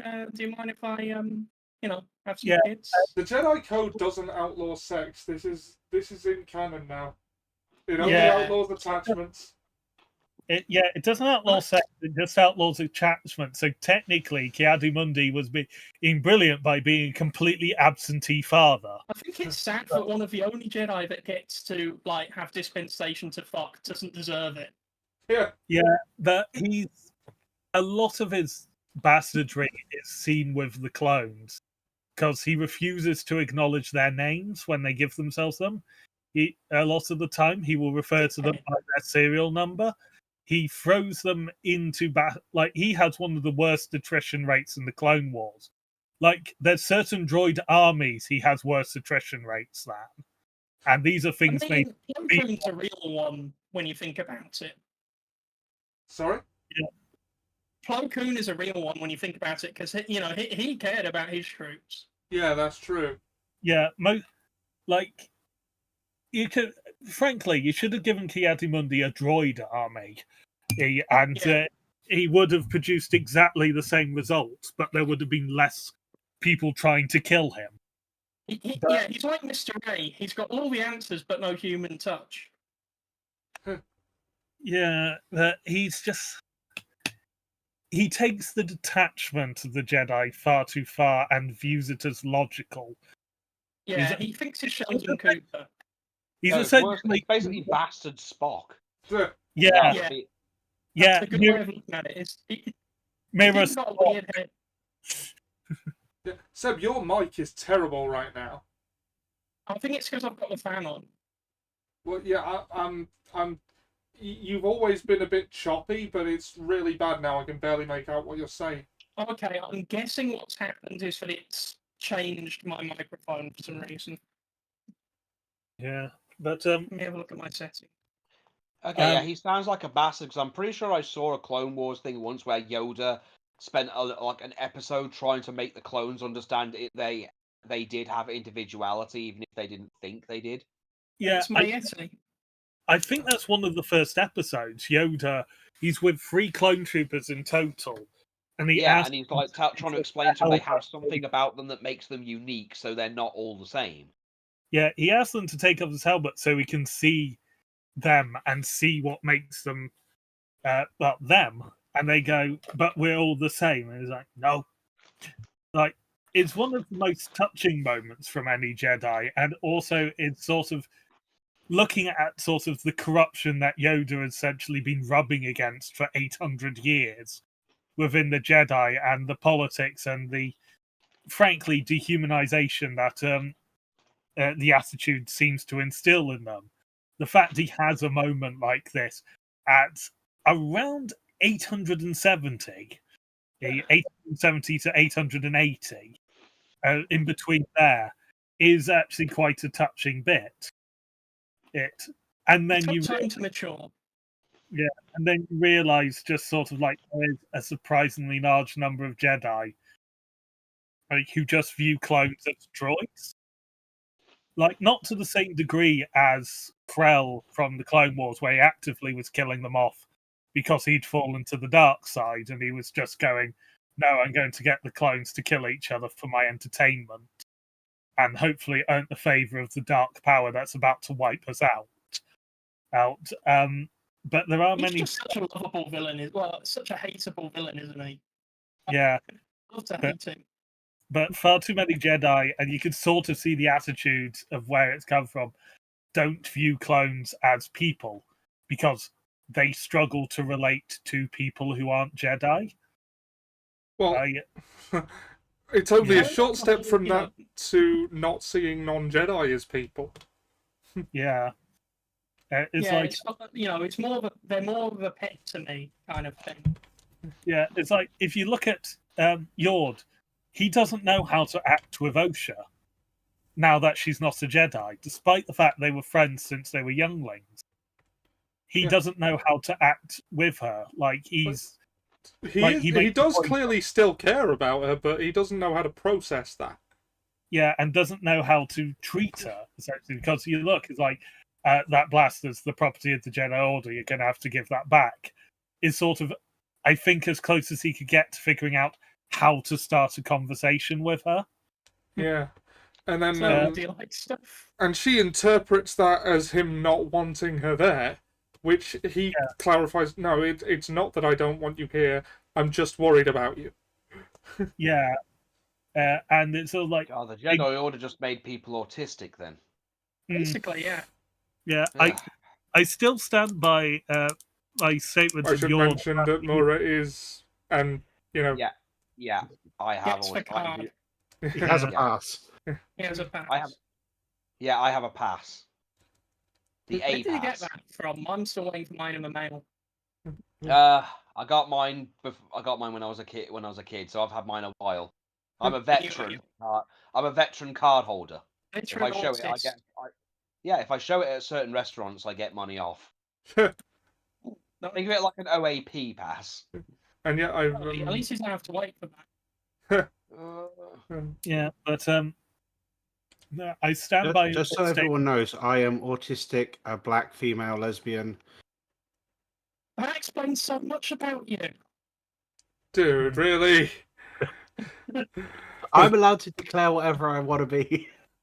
I don't actually know what you look like, but... I do. I've seen him, so I can vouch. He is black. Yes, Taylor knows for sure. Yeah, but I still stand by the idea that Yord is sort of like, he knows what it means to be a Jedi. He's tried to live up to it, but he's been given far too much responsibility for his capabilities. I'm going to add Ginger to my list as well. So I'm an autistic, black, lesbian. Now I know you're telling the truth, because no one would choose to be Ginger. I want all the minorities. All the minorities. And I'm Jewish. Shalom Aleichem. So on to you, Okay. Jackie. Just because I can't prove you're not any of those things. Well, no, because if you try and pry into He's it, like, you're a bigot. I want to argue with you, but I can't. Yeah, this Wow. is a real mystery. Wow, Ollie. You Big want to lies. argue. I mean, I thought I knew you, man. Oh, boy. See, that's the thing. You can't do anything because you'll look like a bigot No, regardless. that's the thing. Nowadays, you can't do anything about it. You're in a Yeah. trap, Ollie. But you really want to, don't you, bigot boy? You want this, don't you? Oh God, don't! You're putting images in my head, and I want you to stop it. There is more to self-identification than just claiming you are something. Let's. That's though, right? You know, that's like a... You know, I'm gonna have to watch the original, the original Star Wars movies, including this prequel again now. Cool. Yeah, I'm that gonna is have to get your opinion on. conversations. Well, no, I like them. I consider the prequels to be just so camp. I can't take them seriously. But that is the brilliance of their design. I know. Yeah. I know that's the best part. That's the neat thing about the prequels is that they're so fucking ridiculous that you can't look at them and not laugh. To me, it's kind of on the level of Raul Julia's M. Bison. Yeah. Not quite there because it's not as funny, but can you honestly look at Sidious and take anything he says seriously? But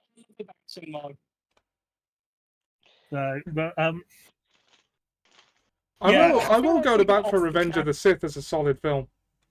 Yeah, fair. yeah. No, there's a. I had something then actually related to the Acolyte or the Apostle, as I keep calling it. Because apparently Master Soul is Lord Jesus Christ, but his last name's also California. Oh, Seb told me the actor who plays Soul learned English for the role over the course of about 4 months, which is brilliant. You would not know, would you? It's amazing. Yeah. yeah, He speaks better English than I do. yeah, probably reads English better than I do because for those who don't know, I am dyslexic and I am wearing lenses that change the color of the paper so I can read easier. It's how my eyes process black writing on white paper. Sees that and goes, right, I'm going to squish all that together so it's a sentence is about the size of 3 words and you can't read any of it. Oh, I get that. When I'm reading something, I get like rainbow patterns, and I'm like, no, don't like that page at all. Yeah. But yeah, there's Master Soul, I think, looking at it, he is far too attached for a Jedi, but he has put in enough hours that they had to give him the rank of Master because he's that sort of middle management who refuses to leave, but he's been there long enough that you can't fire him. So basically, like Steven Seagal in literally anything he does. Yeah, pretty much. He's been there for a while. He just keeps turning up on set and won't go away. Seniority. Yeah, but on the flip side, Master Soul might have some competence, unlike Steven Seagal. Well, yeah. Yeah. Well, yeah, he's definitely got the. I think that's kind of a welcome thing, though. The whole him having that kind of attachment is probably actually a good thing. Yeah. Yeah. I think what we've seen what happens. Trying to say as well. Yeah. Yeah.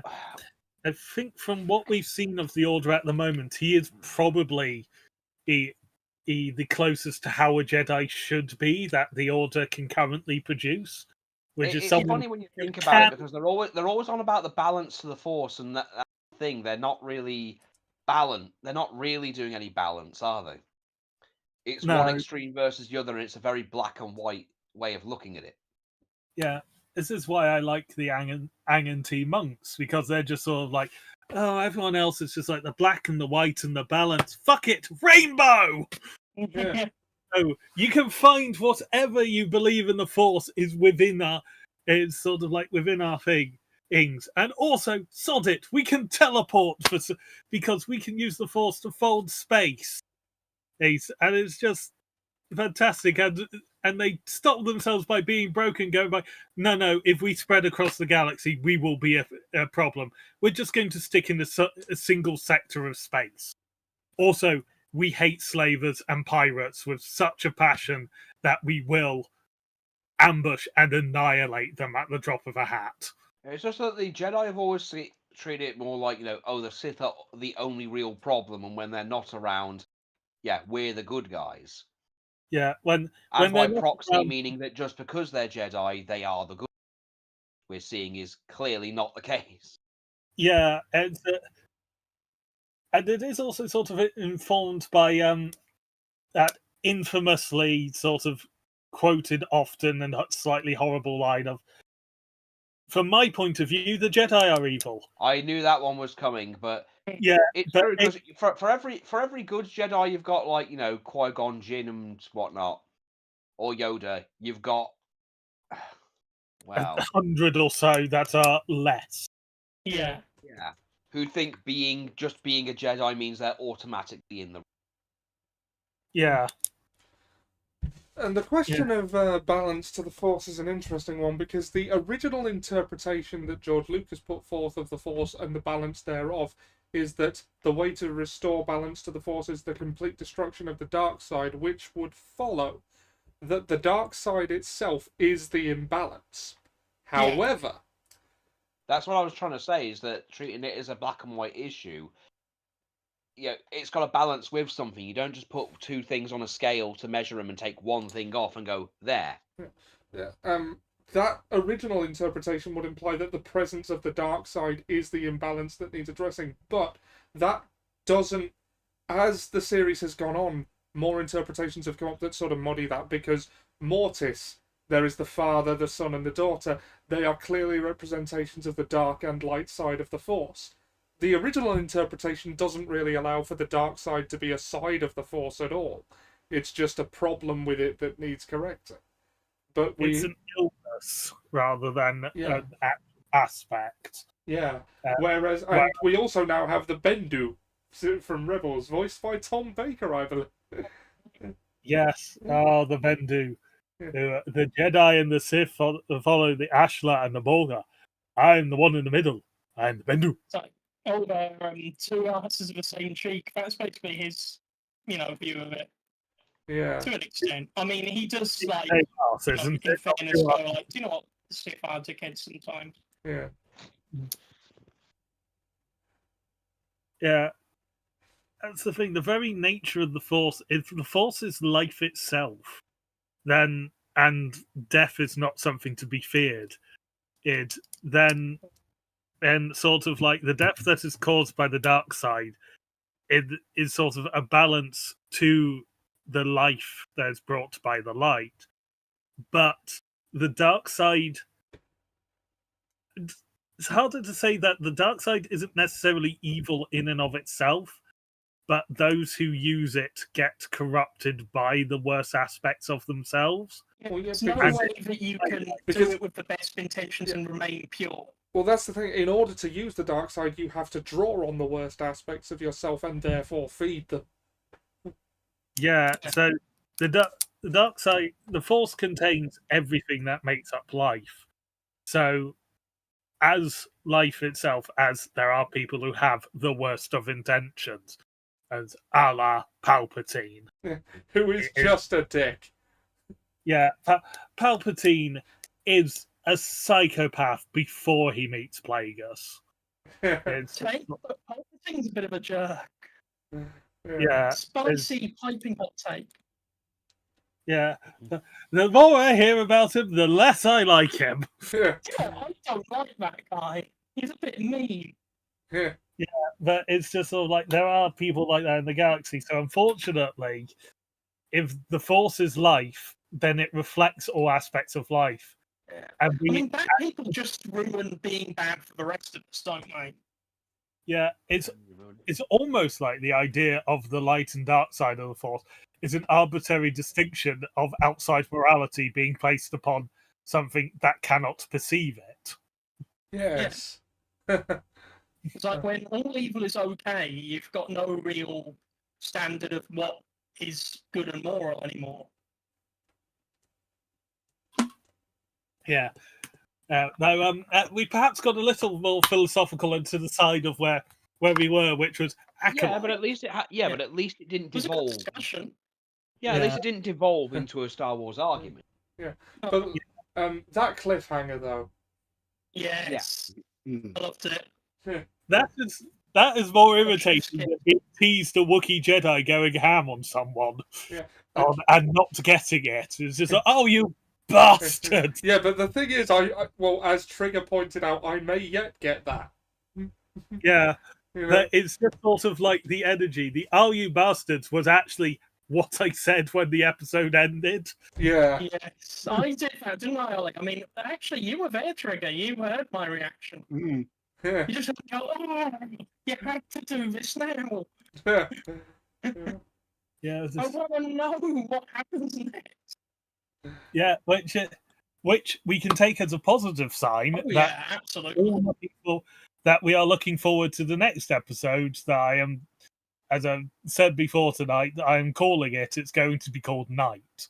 Yeah. We had day, and now night has fallen, and the Masters turned up, And and yeah, a Jedi Knight has fallen into the river in Topoka City. I don't know. yeah, Oh. but I do just love that there's going to be people out there who are moaning about Acolyte and have missed one of the most badass scenes in Star Wars history because they refused to watch it, which is 8 Jedi with 3 colors of lightsaber between them instead of the usual 2, who running towards someone with a red lightsaber and then sending them flying back with all the Earth also flying up around them. With one hand. The environment is also being pushed, and they're not fighting in a perfectly clean, sterile environment, as they so often do. Yeah. They just got yeeted back. Yeah. It does sound like half of the locations in Star Wars just exist to be badass fighting arenas. Yeah, like the plasma refinery. Yeah, I know it's meant to be a plasma refinery, but come on, that place just exists as a level in a video game. Yeah, the plasma refinery justification came later. The design philosophy was, where would it be really cool to have a sword fight? Yeah, which I'm all for, by the way. I love that. Yeah, because OSHA clearly never makes it to Naboo, because again, railings! Yeah. Where are they? People complains about there being like screws in Star Wars, but like no one ever complains about the lack of railings. Yeah. It would be funny if, like, one of the last lines in the thing is, "Probably should put some railings up there. Yeah, Be safer." unsafe. just one of the last things she says, I'll be like, yes, okay. The technicians on the Naboo. Do you know someone fell down here the other day? I mean, he wasn't a good man, but you know, that's not the point. Point is, we should have a railing here to stop people falling into that giant pit. Exactly. Yeah. No, the Witch Coven in their jury-rigged fortress had railings. Yeah. Naboo Plasma Refinery, which is in a railing. The Death Star. You know, this unfathomably expensive project. No railings, except a small area in the second one, because we haven't covered the reactor shaft, which for some reason leads to the throne room. That was a disaster waiting to happen. Oh, God. I love that if that's another Mads Mikkelsen moment where he was responsible for that. Like, just like, yeah, they could potentially assassinate the Emperor that way. The throne room, wherein the throne is hollowed out and has guns in it. Well, it's because the Emperor's old and he gets cold, so you have to be right next to the furnace. Yeah. No. I can imagine Mads Mikkelsen explaining that to Krennic. It's like, so does this have to be in the throne room? Yep, there's no other way of doing it. Yeah, you can't move the throne either. It's the best view off the Death Star. Yeah, do you want to make the Emperor angry? Yeah. No, we'll have it here. I think the much simpler one would be just to rename Explodium into something else, make the Emperor's throne out of it, and connect the buttons to the power source that causes Explodium to go off. just change it to Royalum. It is the Royalum, the metal of royals. I love adding them and then it becomes a metal. That's so good to me. Yeah. No. Strongium. Yes, that's a good metal. Yeah. Acolyte did so good. It was. I must say, I know Basil's race are meant to be incredibly good trackers, but they just happen to have something that smelt so strongly of Al-Naka, or of the Wookiee Jedi, that after over a year away, it was still strong enough that you could track him over several miles. Yeah, away. I put it to you that anyone could track Basil, it. by the way. I don't think that Basil is a strong tracker at all. I think he's a bullshitter and they were trying to catch him out. Like, hey, this is my sports jersey.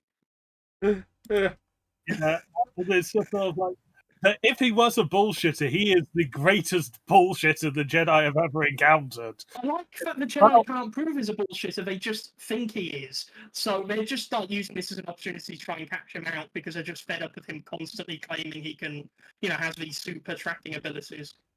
Although I really want to see a Jedi version of one of them. Well, there were them in Legends, actually. They were called Force Hounds, and they were non-Rakatan Force sensitives that the Rakatan used to track down inhabited planets. Release the Force Hounds.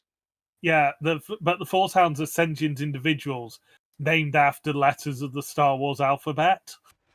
And they also had the original prototypes of the lightsaber, the Force Saber, which is a saber with a crystal in it, and you channel the dark side through the crystal, and you get a saber beam, a lightsaber. That's neat.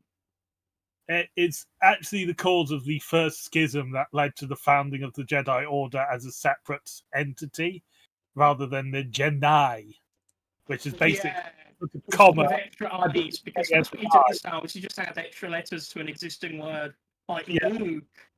The predecessors of the Jedi Order was spelled GED apostrophe AII. That was the predecessor of the Jedi, and Sith species were actually part of that. That's right. Some members of the Sith, but they split between the light and the dark because, shock horror, introducing dark side ideas to Jedi always goes badly. Yeah.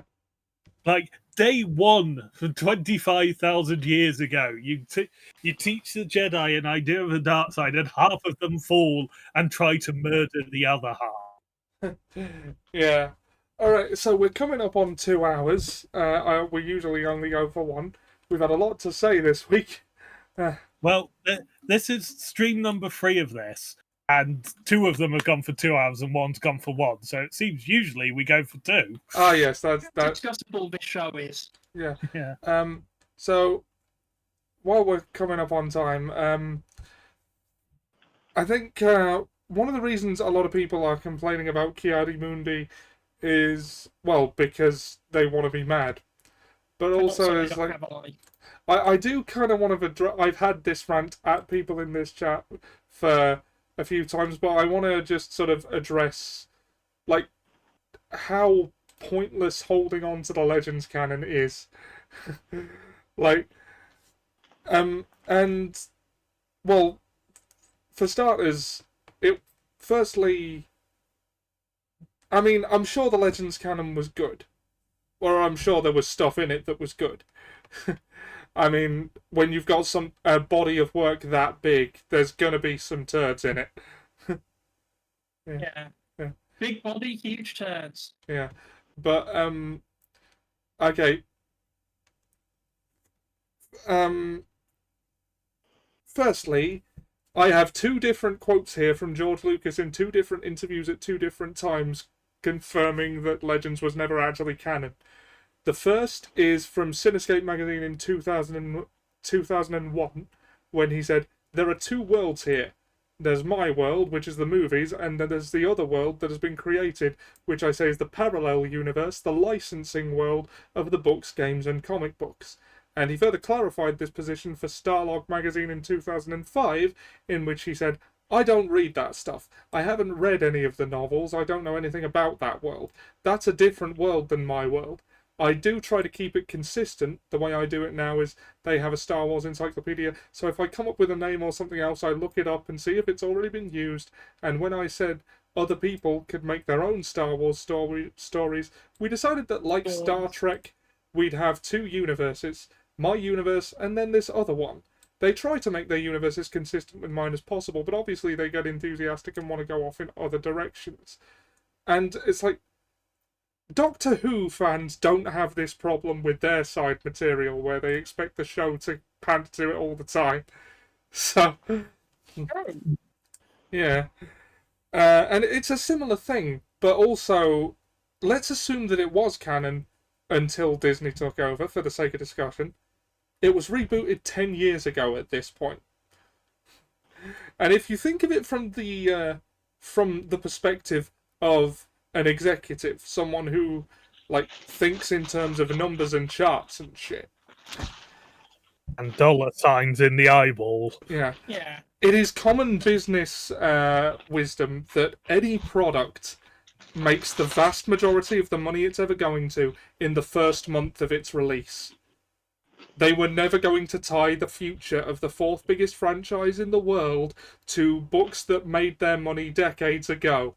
Even George Lucas didn't do that, and he was the one who made money off them.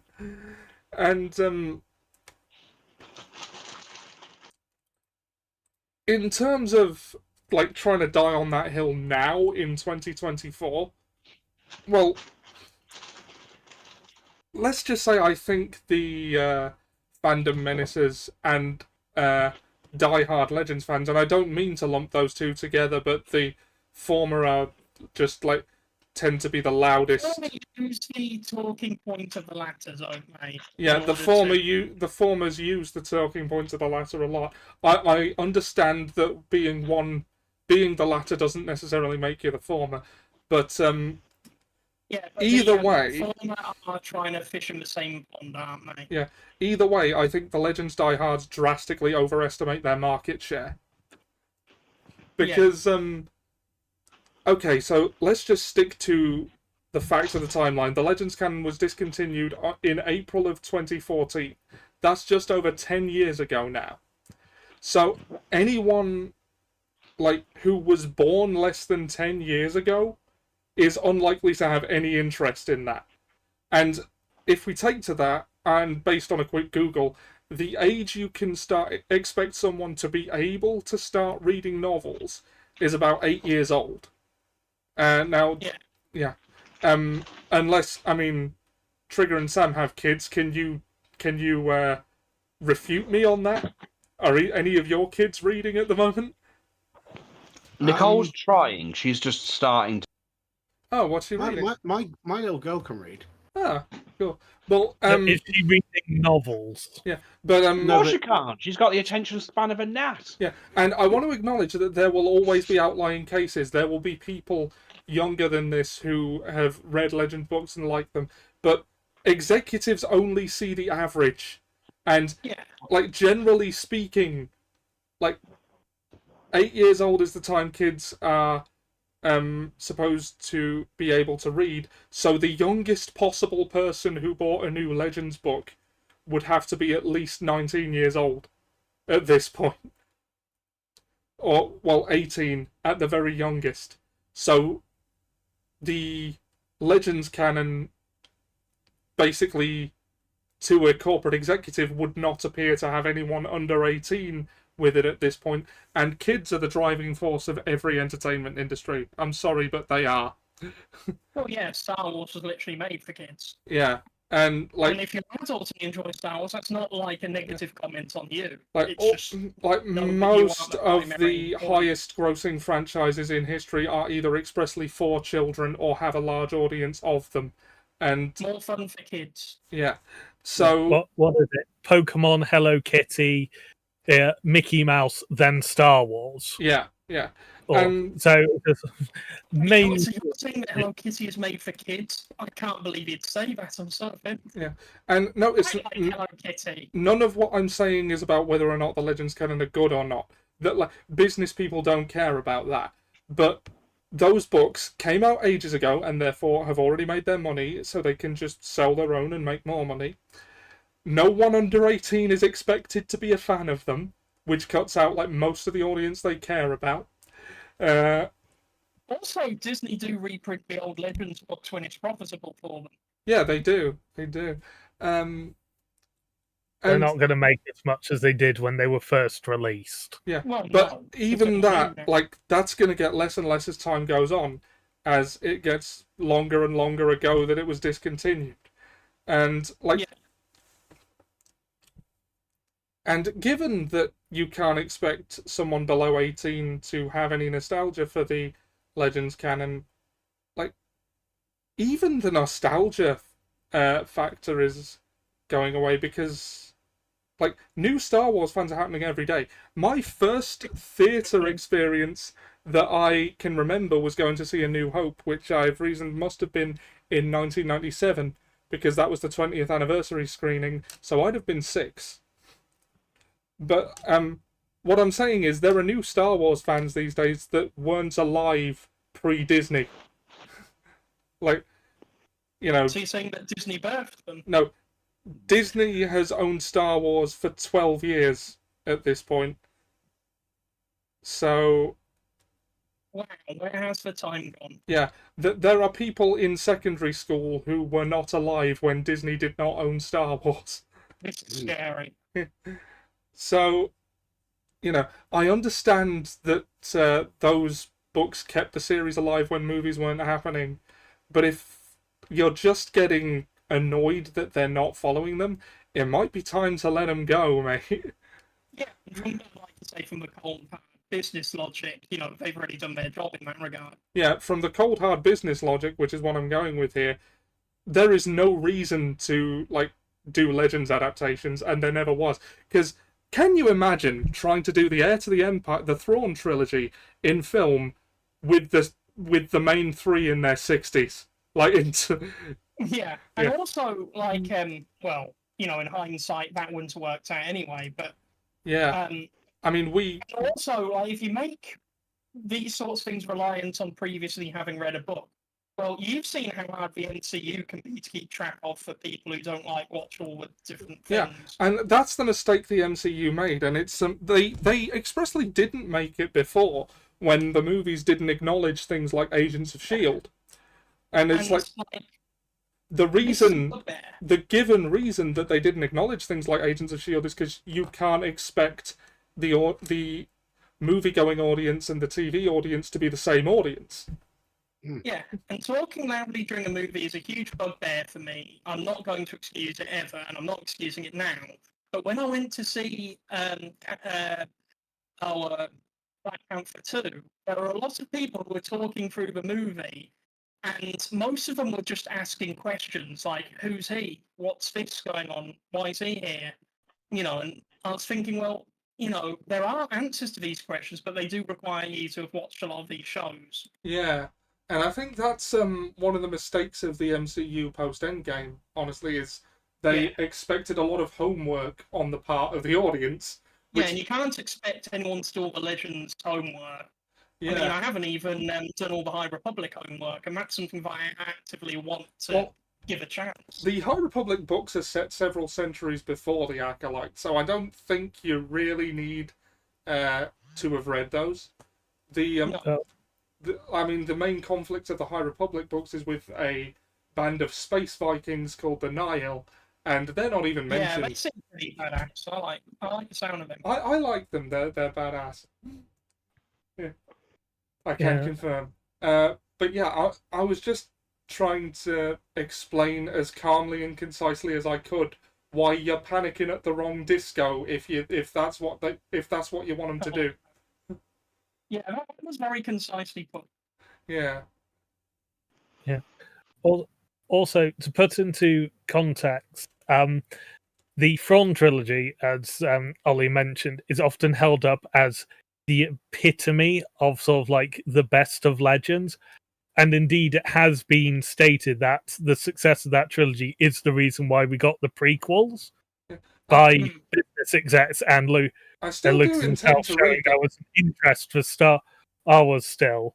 I, But the Thrawn trilogy is older than I am, and I turn 32 tomorrow.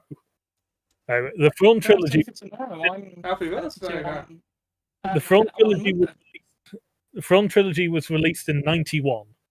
By the time that George Lucas would have been able to get enough support together to do them as a movie, we would have lost Carrie Fisher before that, most likely.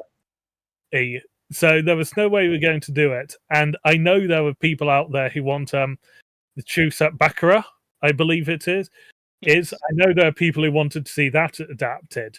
That is literally days after Endor. Indeed, some of the scenes are hours after Endor. And that would have had to come out the same year as or like the year after, to avoid the actors looking much older.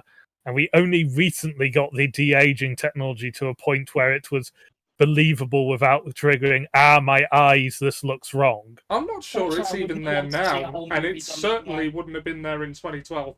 And they were never, ever going to pass up the chance to have the original 3 back for the first Star Wars movie in ages. There's one of the things, though, because the chance they had was with the Solo film, where they could have recast everyone and then done a Legends canon through those people. And the Legends people sort of didn't see that and just complained about that. And you're like... Yeah. I thought Walter Ehrenreich and Donald Glover were amazing in those roles. I like the Solo movie. No, I'm a big fan of it. I thought they really needed to continue that. Yeah.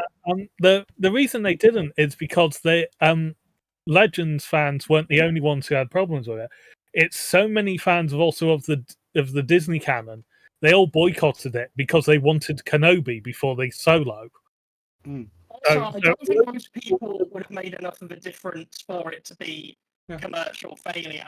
And I've said this before, I think part of the problem is it was horribly advertised, especially in the UK. If you remember, Ollie, I had to remind you it was coming out because you just didn't see anything about it anywhere. I didn't, and I was looking. I didn't know it was out until we went to see it. I hardly saw any trailers or advertising for it. Disney have repeated that mistake recently with the film Wish. Like, genuinely, it was nearly out of cinemas by the time I realised this 100th anniversary of Disney Celebration film was even in production. And I only learned it was actually going to happen when it was nearly out of cinemas. It's just sort of like that. So the Disney advertising seems to be consistent across all their franchises, which is, we'll do something really big and quite important for it, but we won't fucking advertise it. Also, it came out too close to another Star Wars movie, and there's only so much Star Wars that casual fans can really, consume at one time. Yeah, they were trying to do a Star Wars film every year. Well, like Ubisoft tried to do an Assassin's Creed every year, and look what happened to that. Do you know, I'm rather glad that didn't happen, because you can have too much for a good thing. Yeah, well, it went on... The Force Awakens, Rogue One, The Last Jedi, Solo. Then we got The Rise of Skywalker, and then they just stopped making films. And now we're only just getting the conversation of getting new films, which quite possibly includes an attempt to adapt Heir to the Empire to the Disney timeline. Yeah. In which I must say, doing Heir to the Empire without any of the big three in it, which looks like how they're going to do it, is actually possibly the most refreshing take I have heard on doing an Heir to the Empire storyline. Do I think it will feel like the novel? No. Does that bother me? No. Will I hear endlessly about every single difference between it and the novel? Yes. Because people are unbearable, and no matter how much blocks and words like bannings and mutings I put on various social media, they will always find a way to let me know that they don't like this adaptation of Heir to the Empire, and Lucas would have done it better. When we know that Lucas wouldn't have done it. Yeah, full stop. Because if he would have, he would have. Yeah, everybody would have recognised my names. Yeah. It's just like a moot point at this point. Yeah, we know Lucas wouldn't have done it because he didn't. Yeah. He had much time in which he could have and didn't. Yeah, because there was 9 years between between Revenge of the Sith coming out and him selling to Disney. And it's just sort of like, that is, given the popularity at the time and how much stuff was still coming out. Like, we got the Clone Wars film, we got 2 different Clone Wars series in that time as well.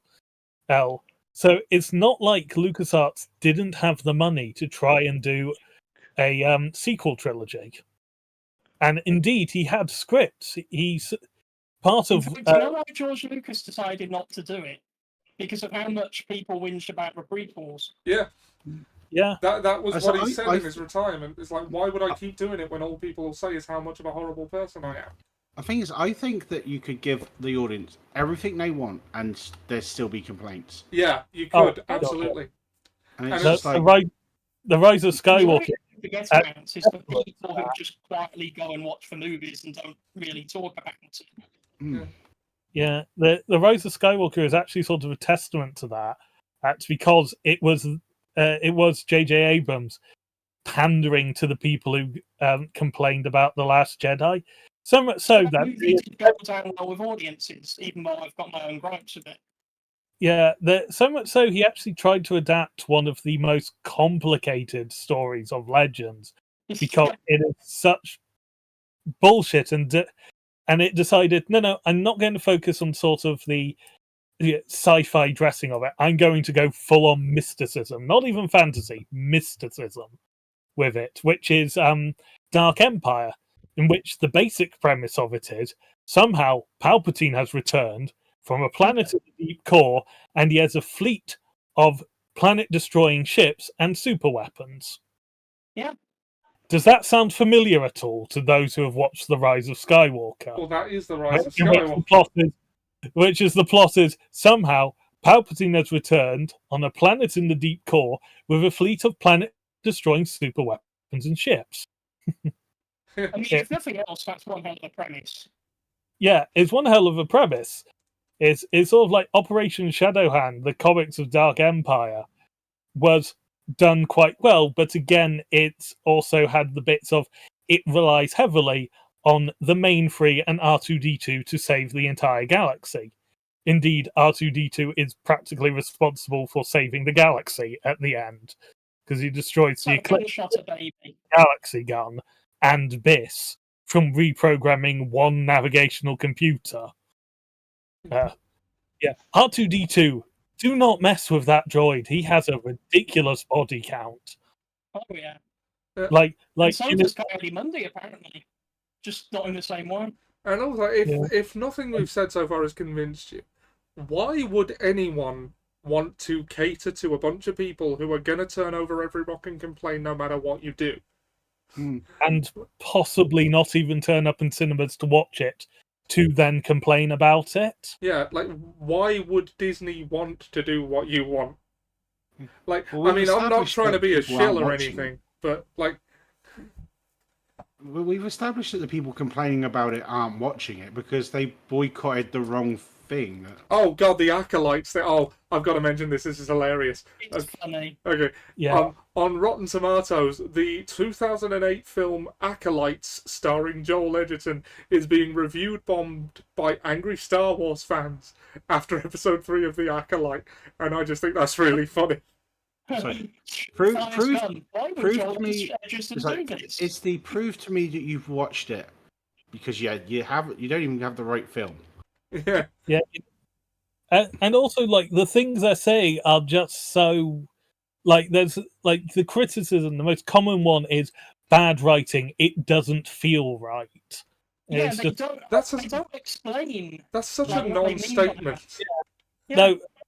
One of them is the kids laugh their way through it. It's just like, yeah, okay, they're kids. There's also a 90% chance, depending on how old the kids are, and from the context, quite young is what I got. Yeah. There's also they don't understand what's actually going on in the screen. It reminds me of those parents that say that their kid has said something really profound that just happens to match their political leanings. And you're like, you know that kid hasn't said that. Yeah, like, I watched the original trilogy, or like I remember renting them from the video store. God, that's a throwback. Watching all of the original trilogy before I was 7, This which was was before the special edition came out for me. Was it for you? Yeah. sorry, I didn't catch all of that. Was it before the original, before the special edition for you as well? Because Yeah. I saw the videos before the special edition was even out, Yeah, quite and I got possibly them from the video land. because I watched those and like it's like I'd seen them all before I was 7, which is when the Phantom Menace came out because that came out in '99. Dude, when I watched the first films, there was only one version of them. Yeah, I'd take to say it's true, but the point is, I watched them all before I was 7, and I thought I understood them. I rewatched them as a teenager and realized I understood Jack all. I just went, ooh, lazy. Yeah. It was cowboys in space. What did you want? Yeah, it's Cowboys in Space. I remember one of my university lecturers sending one of my one of my peers into an absolute spin when they pointed out that The Empire Strikes Back is a Western. It's not sci-fi, it's not fantasy, it's a Western. And It's also heavily inspired by he- Gone by the Wind, he isn't it? he just got the look on his face for the rest of the nearly an hour and a half still to go session, and just had the look of the face of he's just had the secrets of the universe explained to him, and his mind's unraveling as he comprehends it. So I've not seen this movie, but I'm told that Attack of the Clones is basically just Dr. Zhivago. Do you know what film doesn't get enough respect? Go on. There's a film called Inner Space. I've not seen it. It's No, guy gets shrunk and put into a person, and it's like there's a whole sort of it's a whole thing. they're traveling through the body in a submersible style story. Yeah, because it's basically this lab discovers shrinking tech, and they hide it on this in the body of this person because they were supposed to put it in a rabbit, but he ends up inside of a person where they're hiding it. And there's a bounty hunter called the Cowboy, and it's one of those really funny sci-fi films from like the 80s. And it's very the graphics is very Star Wars. If you haven't seen it, I do recommend just if you get time popping it on because it's hilarious. Okay, what was that called again? Inner Space. Inner Space. Sounds like a hoot. Yeah. From just googling it and just seeing a couple of posters, I think I've seen bits of this. But again, this would be like when I was so young that I thought it was like on a lot.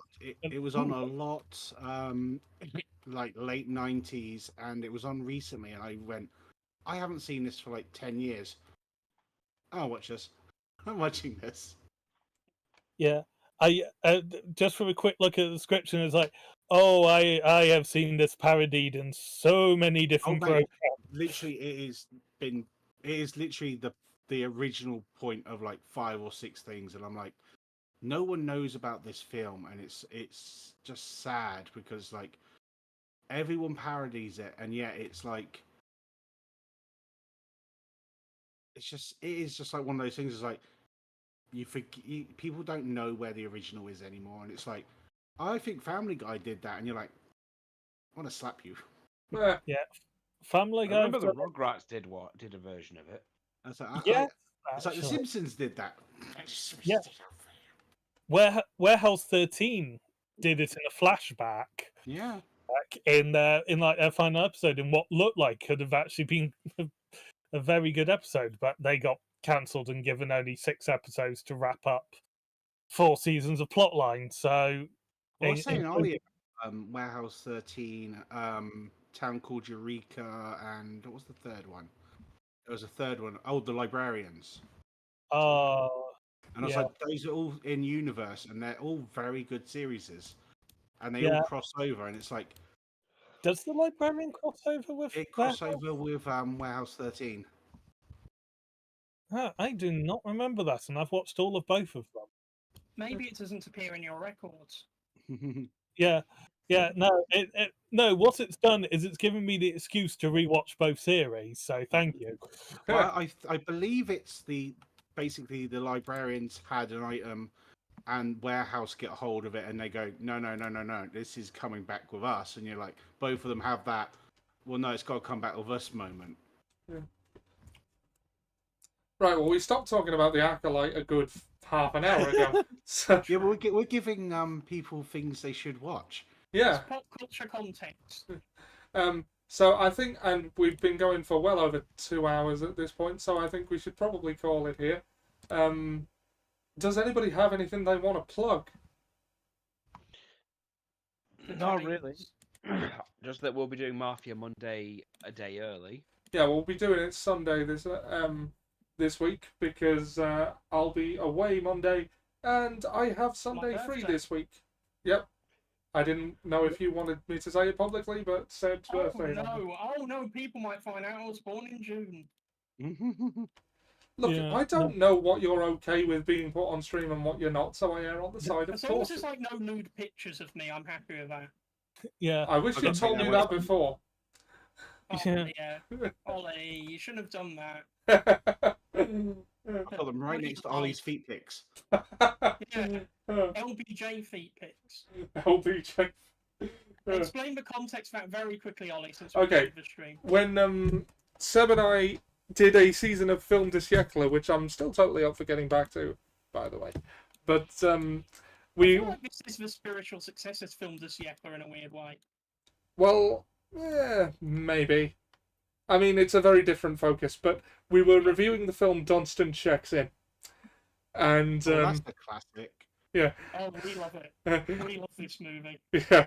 And we found a Dr. Lambin Knock Twitter account. And in the screenshot, Seb had to edit Twitter accounts so that no real ones would be seen. And one of them he came up with was a Lyndon B. Johnston fan account called LBJ Feet Pics.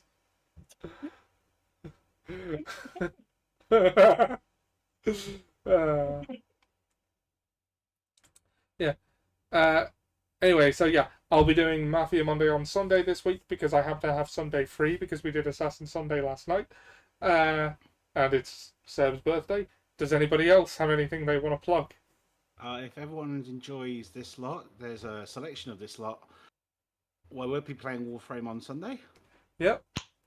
With our friend Eclectic Hawk, with whom we play D&D on Tuesdays with him as the DM, where we're currently doing Goblins versus Strahd. Curse of Strahd with an all goblin party.